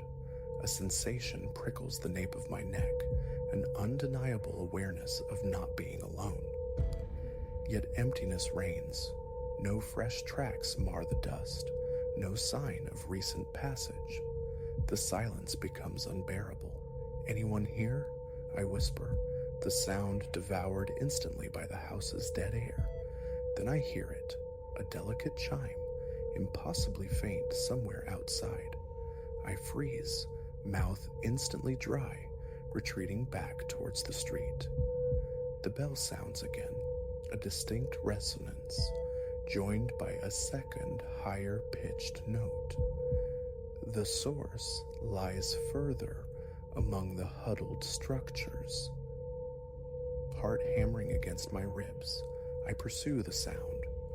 Rounding a corner reveals a constricted alleyway where a bell hangs, suspended by frayed rope from a tall wooden post. No wires feed it, no breeze stirs the heavy air, yet it sways with a subtle, deliberate motion. Its soft toll, almost gentle, sends icy tendrils coiling up my spine. Ahead, another bell perches within a chimney stack, a grotesque parody of a weather vane. It answers the first, its tone different, conversational.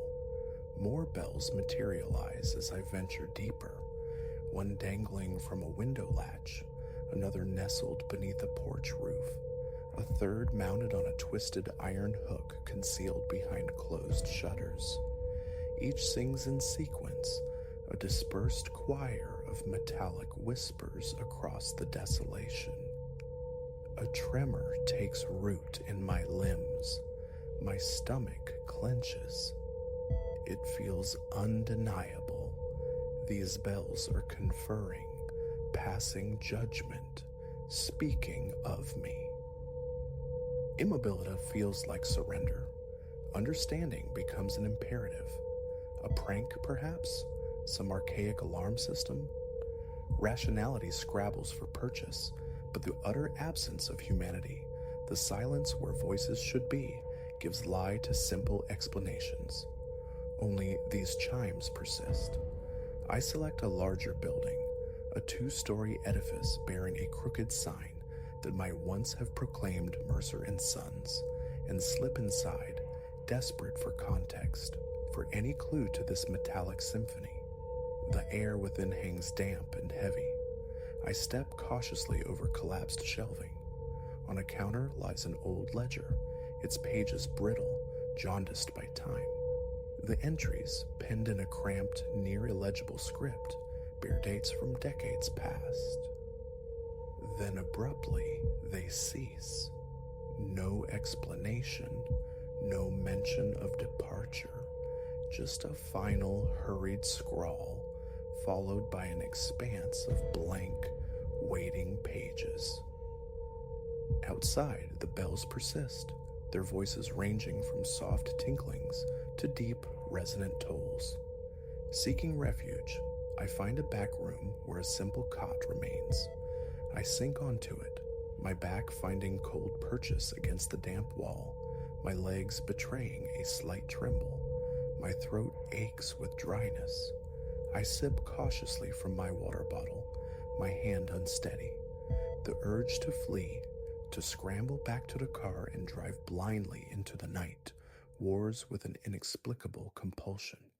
Something about these bells, a secret they guard, one I feel inexplicably bound to comprehend before I can depart. Compelled, I step back into the open, glancing at my watch. Nearly 2 in the morning. A sliver of moon has finally risen, casting an ethereal, insufficient light upon the rooftops. The bells have grown quieter now, their voices scattered, diffused throughout the hamlet. I picture them secreted away in every shadowed nook, behind locked doors, within attics and chimney flues, affixed to lampposts devoid of lamps, a hidden network waiting. As I pass another darkened house, a sudden gust of wind, from nowhere it seems, flings grit into my eyes. I rub them, coughing against the dust. Blinking away involuntary tears, my gaze falls upon a tall standing mirror visible through a half-open doorway, propped against a hallway wall. This one is different from the first, larger, framed in heavy wood, intricately carved into coiling vines. It exerts a strange magnetism. I glide inside, flashlight beam preceding me. Dust coats the glass, yet my silhouette remains discernible within its depths. I step closer, raise a hand that shakes visibly, and wipe a small circle clean with my sleeve. My own eyes stare back, wide, fraught with uncertainty. In that precise moment, a single bell chimes nearby, soft, warm, intimate as a whispered confidence. I spin, the flashlight beam slashing wildly across the vacant room. Nothing. Yet the bell calls again, its origin seemingly from above. Entering what might be a kitchen, I discover it. A minuscule bell hanging from a corner cabinet. Impossibly small, yet its voice resonates clearly, like a gentle finger tapping against a window pane. And suddenly, from without, other bells respond, their tones overlapping, echoing through deserted corridors and empty lanes, weaving a strange, intricate conversation. My pulse surges. I recoil, stepping back towards the hall, towards the mirror. My reflection intercepts my gaze, and for an infinitesimal sliver of time, I perceive another presence standing just behind my shoulder, a mere shape, distinguished only by hollow eyes. A frantic turn reveals inevitably only empty space. My skin crawls. Exhaustion frays the edges of my sanity. The bells continue their ceaseless calling, and now I fancy they shape my name from their varied tones, a drawn-out spectral sound. Elias, Elias. My breath hitches, shallow and rapid. Sweat slicks my back. Escape is paramount. Find the car, drive until the tank runs dry. Anything to silence these chimes. I bolt through the house, bursting back onto the street. Haste betrays me. I stumble over a broken flagstone, falling hard, palms scraping raw against the unforgiving ground. The sharp sting offers a momentary anchor to reality. Above, the sky feels immense, the silence between the peals pregnant, heavy. I push myself up, walking fast, then breaking into a run. Around me, the bells quicken their pace, not frantic, but measured, weaving a pattern just beyond my comprehension. Ducking behind a dilapidated stable, I nearly collide with another bell, this one lashed to an old pitchfork plunged into the earth. I dart into what appears to have been a general store, desperate for something, anything to block the sound. Inside, a stack of dusty canvas aprons. I seize one, wrapping it clumsily around my head, muffling the relentless chorus. My lungs heave as if after a grueling race. Through the grimy window pane, my reflection stares back, the apron absurd. But something else snags my attention. The reflection of the door behind me seems wrong, the wood subtly warped. And within that distortion, a pair of eyes, not my own, gaze out from the mirror-like surface. I whirl around. The door remains just a door, vacant, unremarkable. A deep, resonant clang echoes from the direction of the village square. Tearing the apron from my head, I follow the sound, propelled by a volatile mixture of terror and desperate curiosity. There, at the desolate heart of this silent place, stands a tall pole crowned by a large bell, significantly larger than the others, heavy, ancient, perhaps salvaged from a long-vanished church. Legs unsteady, I approach it. Behind me, the distinct sensation of movement, a subtle shift in the darkness. Yet when I turn, only shadows stretch undisturbed. Then the bells, large and small, near and far, resume their chiming, slower now, their individual voices layering into a low, pervasive hum that seems to vibrate deep within my chest cavity. My heart pounds in morbid synchrony. The feeling of being watched is absolute, inescapable, 1,000 invisible eyes peering from behind weathered shutters and crumbling eaves. My own skin prickles, alive with the phantom touch of unseen insects. Drawing a ragged breath, I know my only course is retreat. I stumble back along the main thoroughfare, past the blind houses and silent doorways, the chorus of bells gradually diminishing with each step. Finally, the blessed silhouette of my car. Relief washes over me, potent as cold water on scorched skin. I slide behind the wheel, hands trembling violently, and twist the key. The engine catches, roaring defiantly. Headlights flare, illuminating a sign at the village entrance, previously unnoticed in my arrival. And in the reflective surface of the windshield, now feeling unnervingly like another mirror, I catch a fleeting glimpse of something pale shifting among the houses behind me. The bells offer one final collective chime. My name, I hear it clearly now, unmistakably, and then fall utterly silent. I slam the accelerator. The car lurches forward, its engine noise shattering the profound hush. I do not look back. Once more on an open, albeit still unfamiliar road, I realize my hands possess a tremor I cannot quell. A persistent tightness constricts my chest, and a buzzing lingers in my ears, impervious to the rush of night air through the open window. Compulsively, my eyes dart to the rearview mirror, half expecting pursuit. A spectral figure, a levitating bell, a distorted face materializing in the darkness. But there is only the receding emptiness, pregnant with the memory of that forsaken village, its phantom orchestra, and the ceaseless sensation of unseen eyes tracking my flight. Dawn finds me on a main highway, the sight of it a profound comfort. I follow its civilized lines to a roadside diner, its neon glow and the mundane aroma of brewing coffee feeling alien, almost jarring after the preceding hours. In the restroom's harsh fluorescent light, I splash cold water onto my face, the shock momentarily steadying. Then I look up, meeting my own gaze in the mirror above the sink.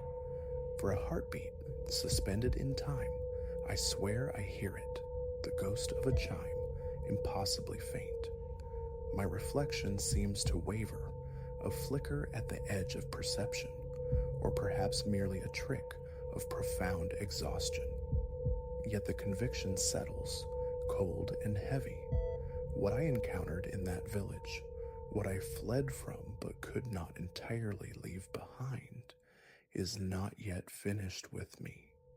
The memory of those bells hums, a persistent sub-audible frequency, waiting patiently for the opportune moment to ring out my name once more.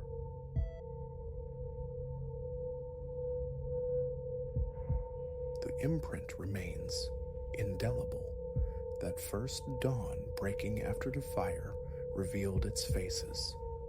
I'd sought solace in that remote valley, a familiar sanctuary of silence and space.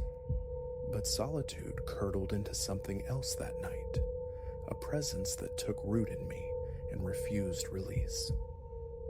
Late afternoon sun slanted across the ridges as I arrived, the pack a leaden weight on shoulders, screaming from the trek. Stillness reigned, profound but for the sigh of wind through parched brush and the far-off cry of unseen birds. Near a ribbon of stream, I chose my ground, a flattened patch blessed with a fire-scarred ring of stones. Pitching the tent was ritual, 30 minutes securing canvas and pole against the coming night, each stake driven with deliberate force. Dusk bled into the sky as I scavenged fuel. Fallen limbs, slick with damp, resisted. I sought drier offerings beneath sheltering boughs, rough bark scraping knuckles raw, thighs aching with a stoop and gather. Enough wood amassed, I settled it within the stone circle. A lighter flickered, sputtered. Dried leaves caught reluctantly, a hesitant ember coaxed by my breath into a fragile bloom. Then the hungry crackle as flame embraced the twig, patterns shifting, erratic, launching embers like fleeting constellations. A drowsy calm settled initially, the day's exertions pulling at my eyelids. I fought sleep, wanting to absorb the quietude. Yet watching the flames dance, a dissonance emerged, shapes resolved within the inferno, not the usual ephemeral forms, but visages. Their mouths worked, articulating silent pleas or pronouncements. Fatigue, I reasoned, rubbing gritty eyes. But the visions sharpened and clarified. Leaning closer, my pulse quickened, a coppery dryness coating my tongue. Twisted visages swam in the heat, their movements languid, uncanny, striving toward speech. A low hiss threaded the crackling air. The fine hairs on my nape lifted. I stood, stepping back to break the spell, only to hear it, a whisper, proximate as breath beside my ear. A whip turn revealed nothing but deepening shadows. My own breath came short, sharp, shoulders knotted tight. Compelled, I looked back. The fire popped, a sudden detonation sending sparks aloft, and the faces reformed, clearer now, accompanied by murmurs. Not random noise, but rhythmic, cadence suggesting a low chant. I sank back to my blanket, palms pressed flat, straining to decipher. Leaning into the wave of heat, the murmurs gained texture.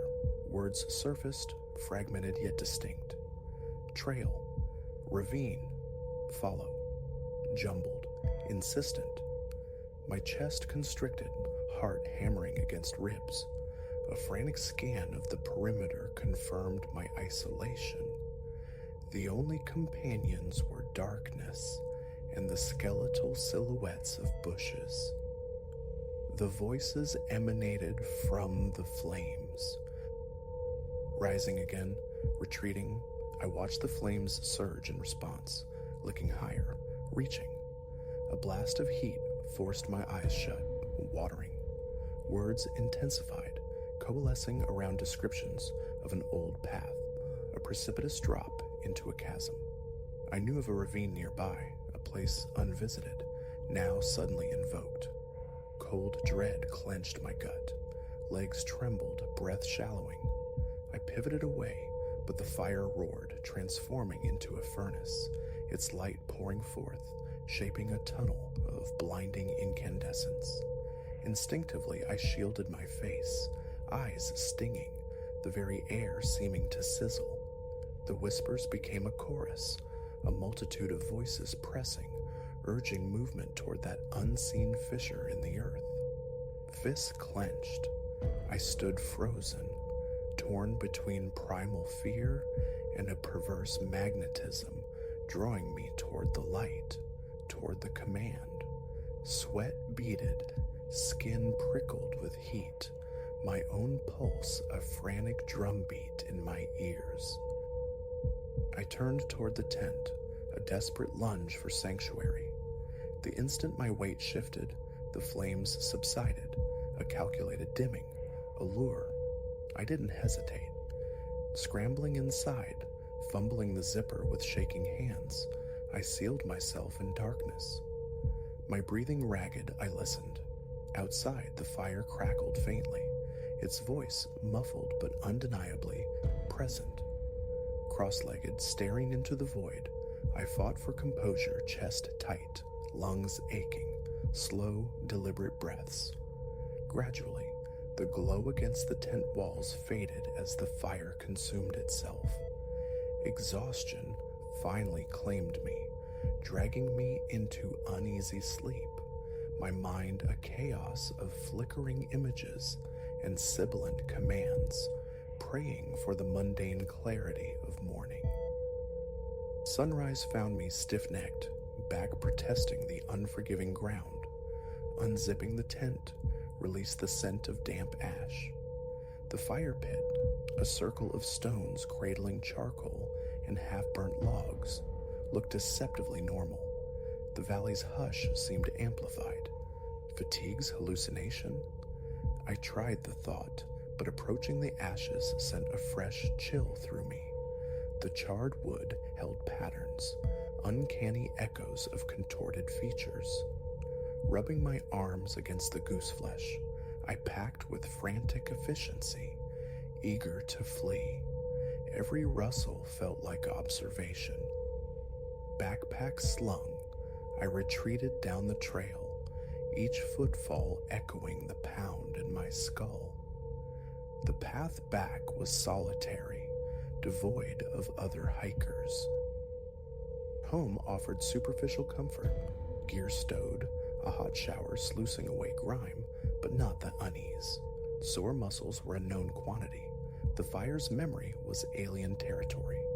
For days, I feigned normalcy, worked, television, routine. Then, a power outage. A candle lit against the gloom. The small flame wavered, and with it came the murmur, low, insidious. I froze, mouth instantly dry, gaze locked on that tiny flickering tongue of light. Faint, yes, but the tone was unmistakable, the same cadence from the valley. I snuffed it out, heart galloping, plunging the room back into darkness.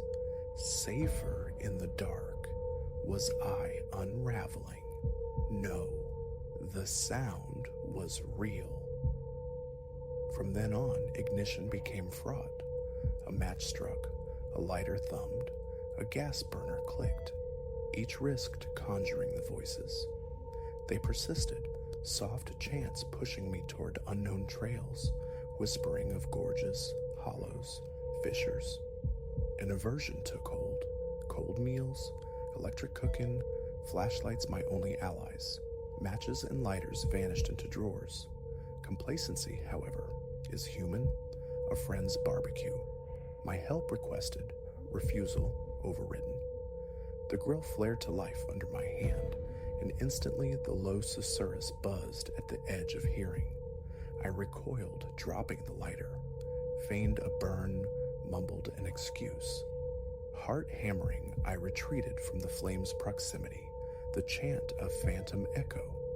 Claiming a sudden headache, I fled the yard, skin tingling, forehead damp despite the mild air, driving home with trembling hands.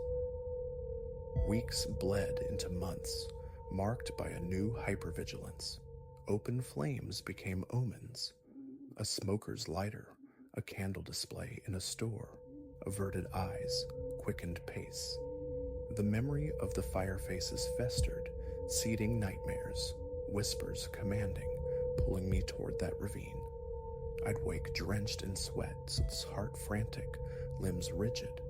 A morbid curiosity warred with terror. Could the valley itself hold a clue? Local maps, old trail guides consulted at the town library, revealed nothing beyond mundane geography. No hint of hidden paths or ritual sites. Inquiries with local hikers yielded shrugs. A quiet place, sometimes windy, utterly ordinary. Returning home from these excursions, I'd find myself sweating, hands unsteady, the mere thought of the place, conjuring the whisper's phantom resonance. Doors double-checked, windows secured against an unseen intrusion. Another near encounter, a neighbor's backyard bonfire, a request for help with branches.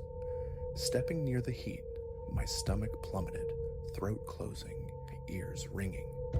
The familiar crackle, the insidious undertone, whispers weaving tales of a waterfall path concealed by stone. Knees weak, I retreated, stammering an excuse. His look was puzzled, but he didn't push. Behind my own closed door, breath came fast, heart pounding. Sleep became elusive, fractured. A persistent psychic pull toward the valley floor grew stronger each night. Fantasies of returning, of confronting the sight, warred with the paralyzing memory of the fire's beckoning light, the fear of succumbing. A storm-induced blackout brought it to a head. The flashlight beam, weak against the oppressive darkness, batteries depleted, no spares found, only a candle remained. I stared at it. A long internal battle waged in the gloom, teeth clenched, neck corded with tension. Finally, yielding, I struck the match, the wick caught, and the murmur returned instantaneous. A flush of heat pulsed through me, scalp tingling. The whisper repeated its litany, follow the trail where the ground falls away.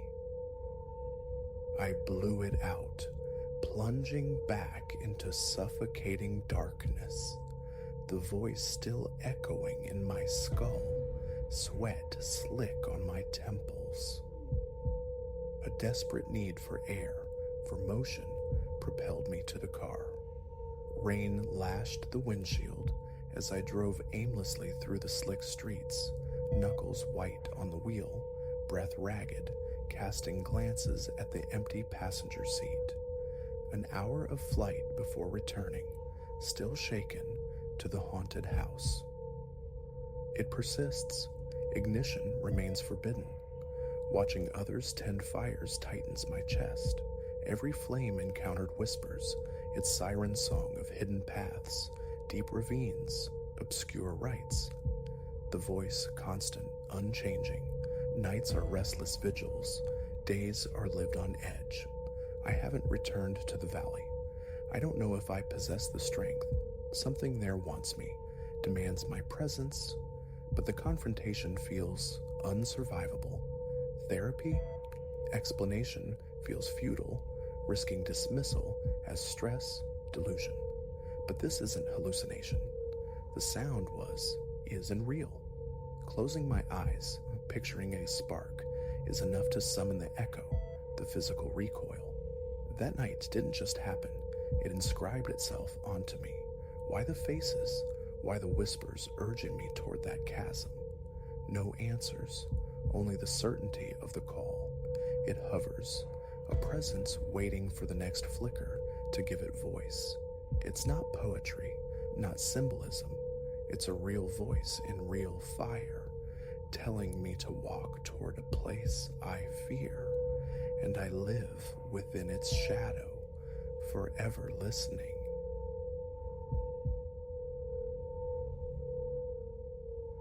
The reek of scorched belts and hot oil hung heavy as our station wagon groaned into the gravel lot of the Sundown Lodge. What began as an ambitious pilgrimage toward family memories had devolved into a sputtering crawl through mechanical betrayal and misguided maps. We hadn't yet grasped that the car's death rattle was merely the overture to a far deeper silence. I am Eleanor, an archivist by trade, accustomed to the quiet dust of Chicago's libraries. Julian, my husband, builds bridges, literal ones, and our children, bright-eyed Clara, 10, and inquisitive Theo, 8, were meant to see the grandeur of the Grand Canyon, peppered with the charming absurdities of Americana roadside stops. Our meticulously charted course had frayed somewhere in the vast, indifferent canvas of rural Nevada. That was when the familiar hum of our engine warped into something guttural. The steering wheel began a palsied dance, and a plume of gray smoke unfurled from beneath the hood like a surrender flag. We coaxed the dying vehicle onward, scanning the heat-shimmering horizon for any port in the storm. The Sundown Lodge sign, skeletal against the bruised twilight sky, felt less like salvation and more like the only option left standing. It was a place weathered past nostalgia into sheer neglect. Paint flaked like sunburnt skin, and the vacancy sign blinked a fractured, desperate rhythm. But necessity had stripped us of choice. We were supplicants at its dusty threshold. While Julian negotiated our stay, I ushered the children through the entrance. The air inside was thick, layered with the ghosts of stale tobacco and a peculiar, cloying sweetness that hinted at decay. Presiding over the warped laminate counter was an old man, his eyes filmed over like clouded marbles, observing our arrival with an unnerving blend of vacant curiosity and something sharper, less definable. "Welcome," he rasped, the sound like dry leaves skittering across pavement, sliding a heavy brass key toward Julian. "Room 13. Pipes rattle some. Place has settled is all." We accepted his wordless dismissal and navigated a dim hallway toward our assigned room, the children murmuring complaints about the oppressive heat and the strange, clinging odor. The room itself offered Spartan refuge: 2 beds draped in thin, faded spreads, a television humming with static potential, and a bathroom whose avocado green fixtures screamed of a bygone era.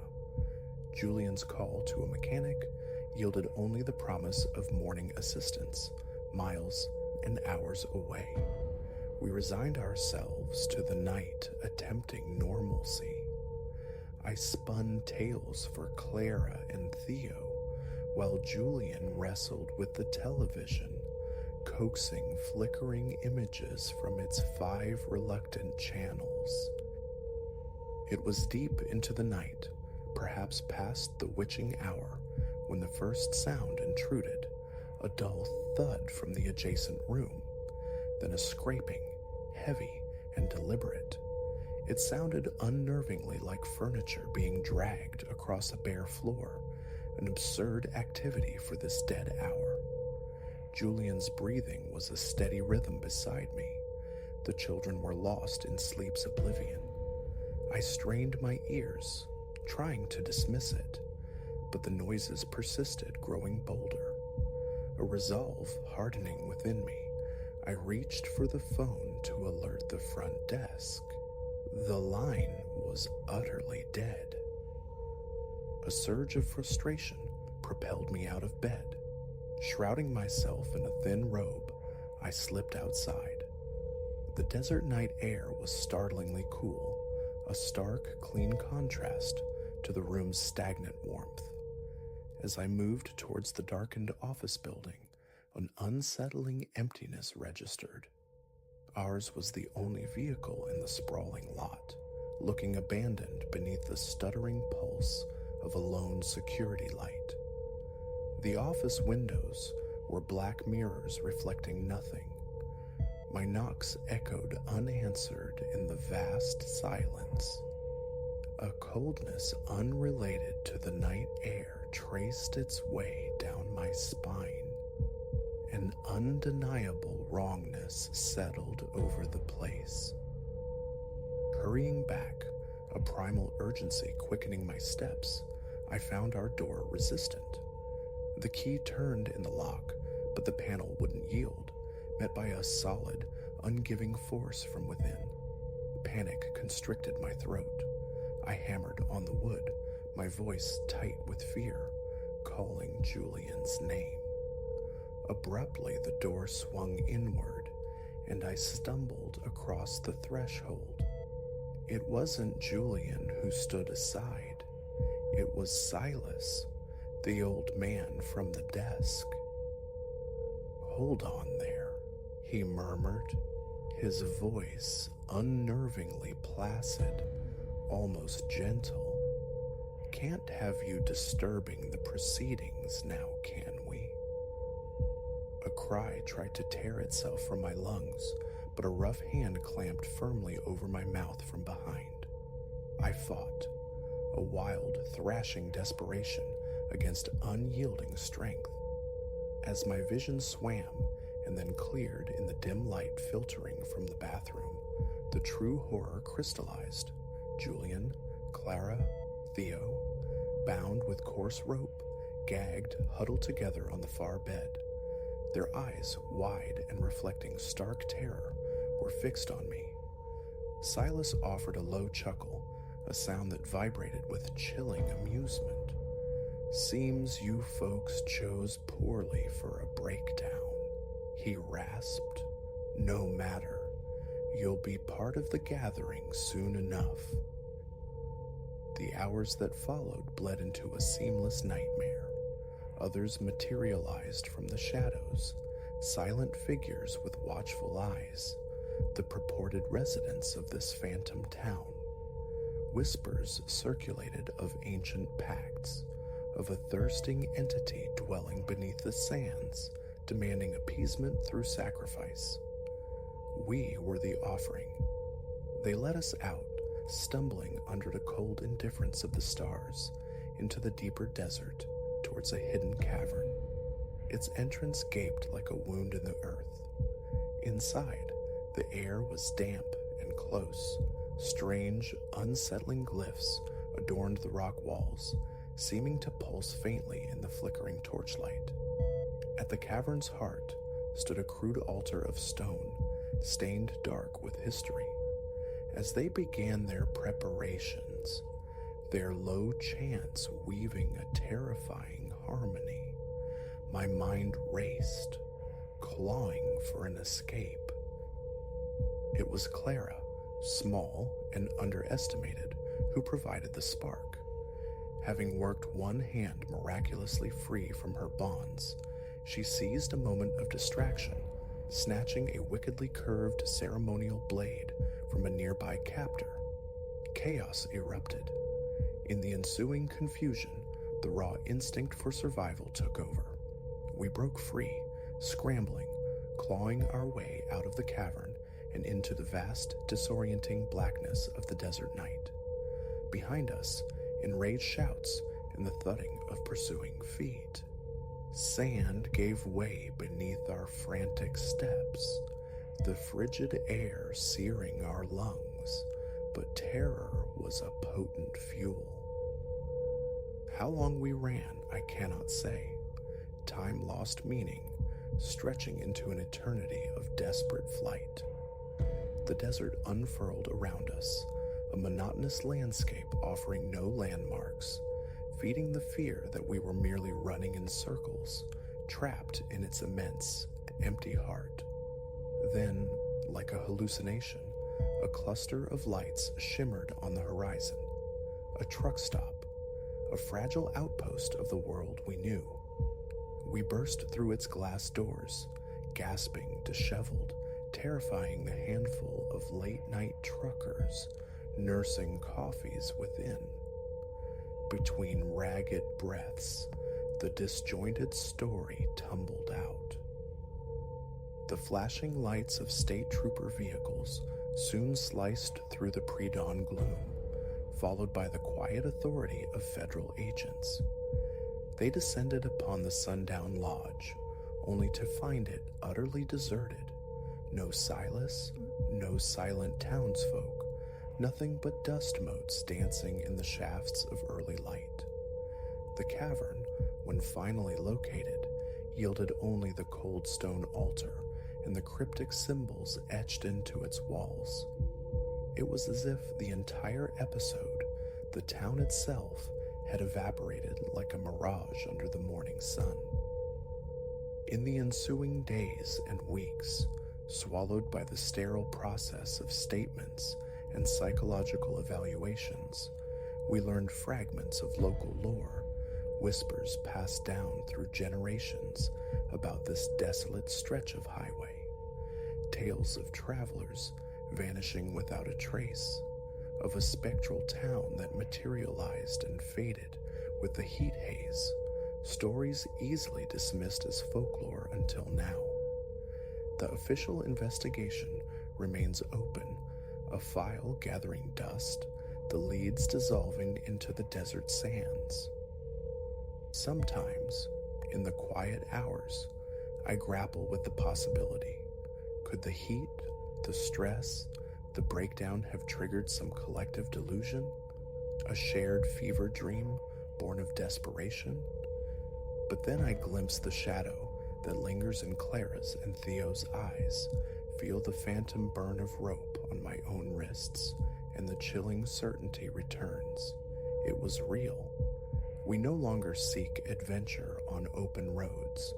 The allure of the unknown has been replaced by a deep-seated fear of exposure, of the vulnerability found in desolate places. We cling to the predictable grid of Chicago, finding solace in its concrete familiarity. Yet even here, sleep is sometimes shattered by a sudden jolt of adrenaline, my heart pounding to the imagined echo of Silas's dry chuckle, the phantom cadence of those terrifying chants. The desert guards its secrets fiercely.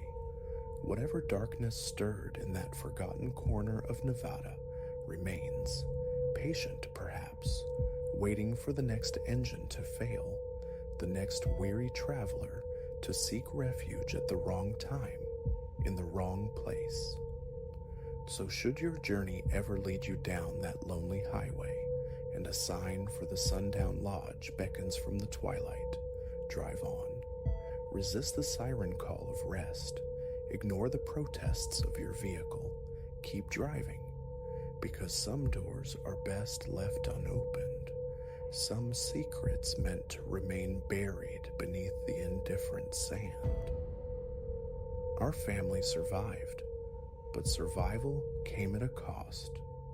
The easy laughter of a road trip, the simple faith in the journey, was fractured beyond repair, replaced by an intimate knowledge of the abyss. Yet we endured it together, and in that shared ordeal, in the strength we lend each other against the encroaching shadows, we find our way forward, navigating the aftermath one cautious day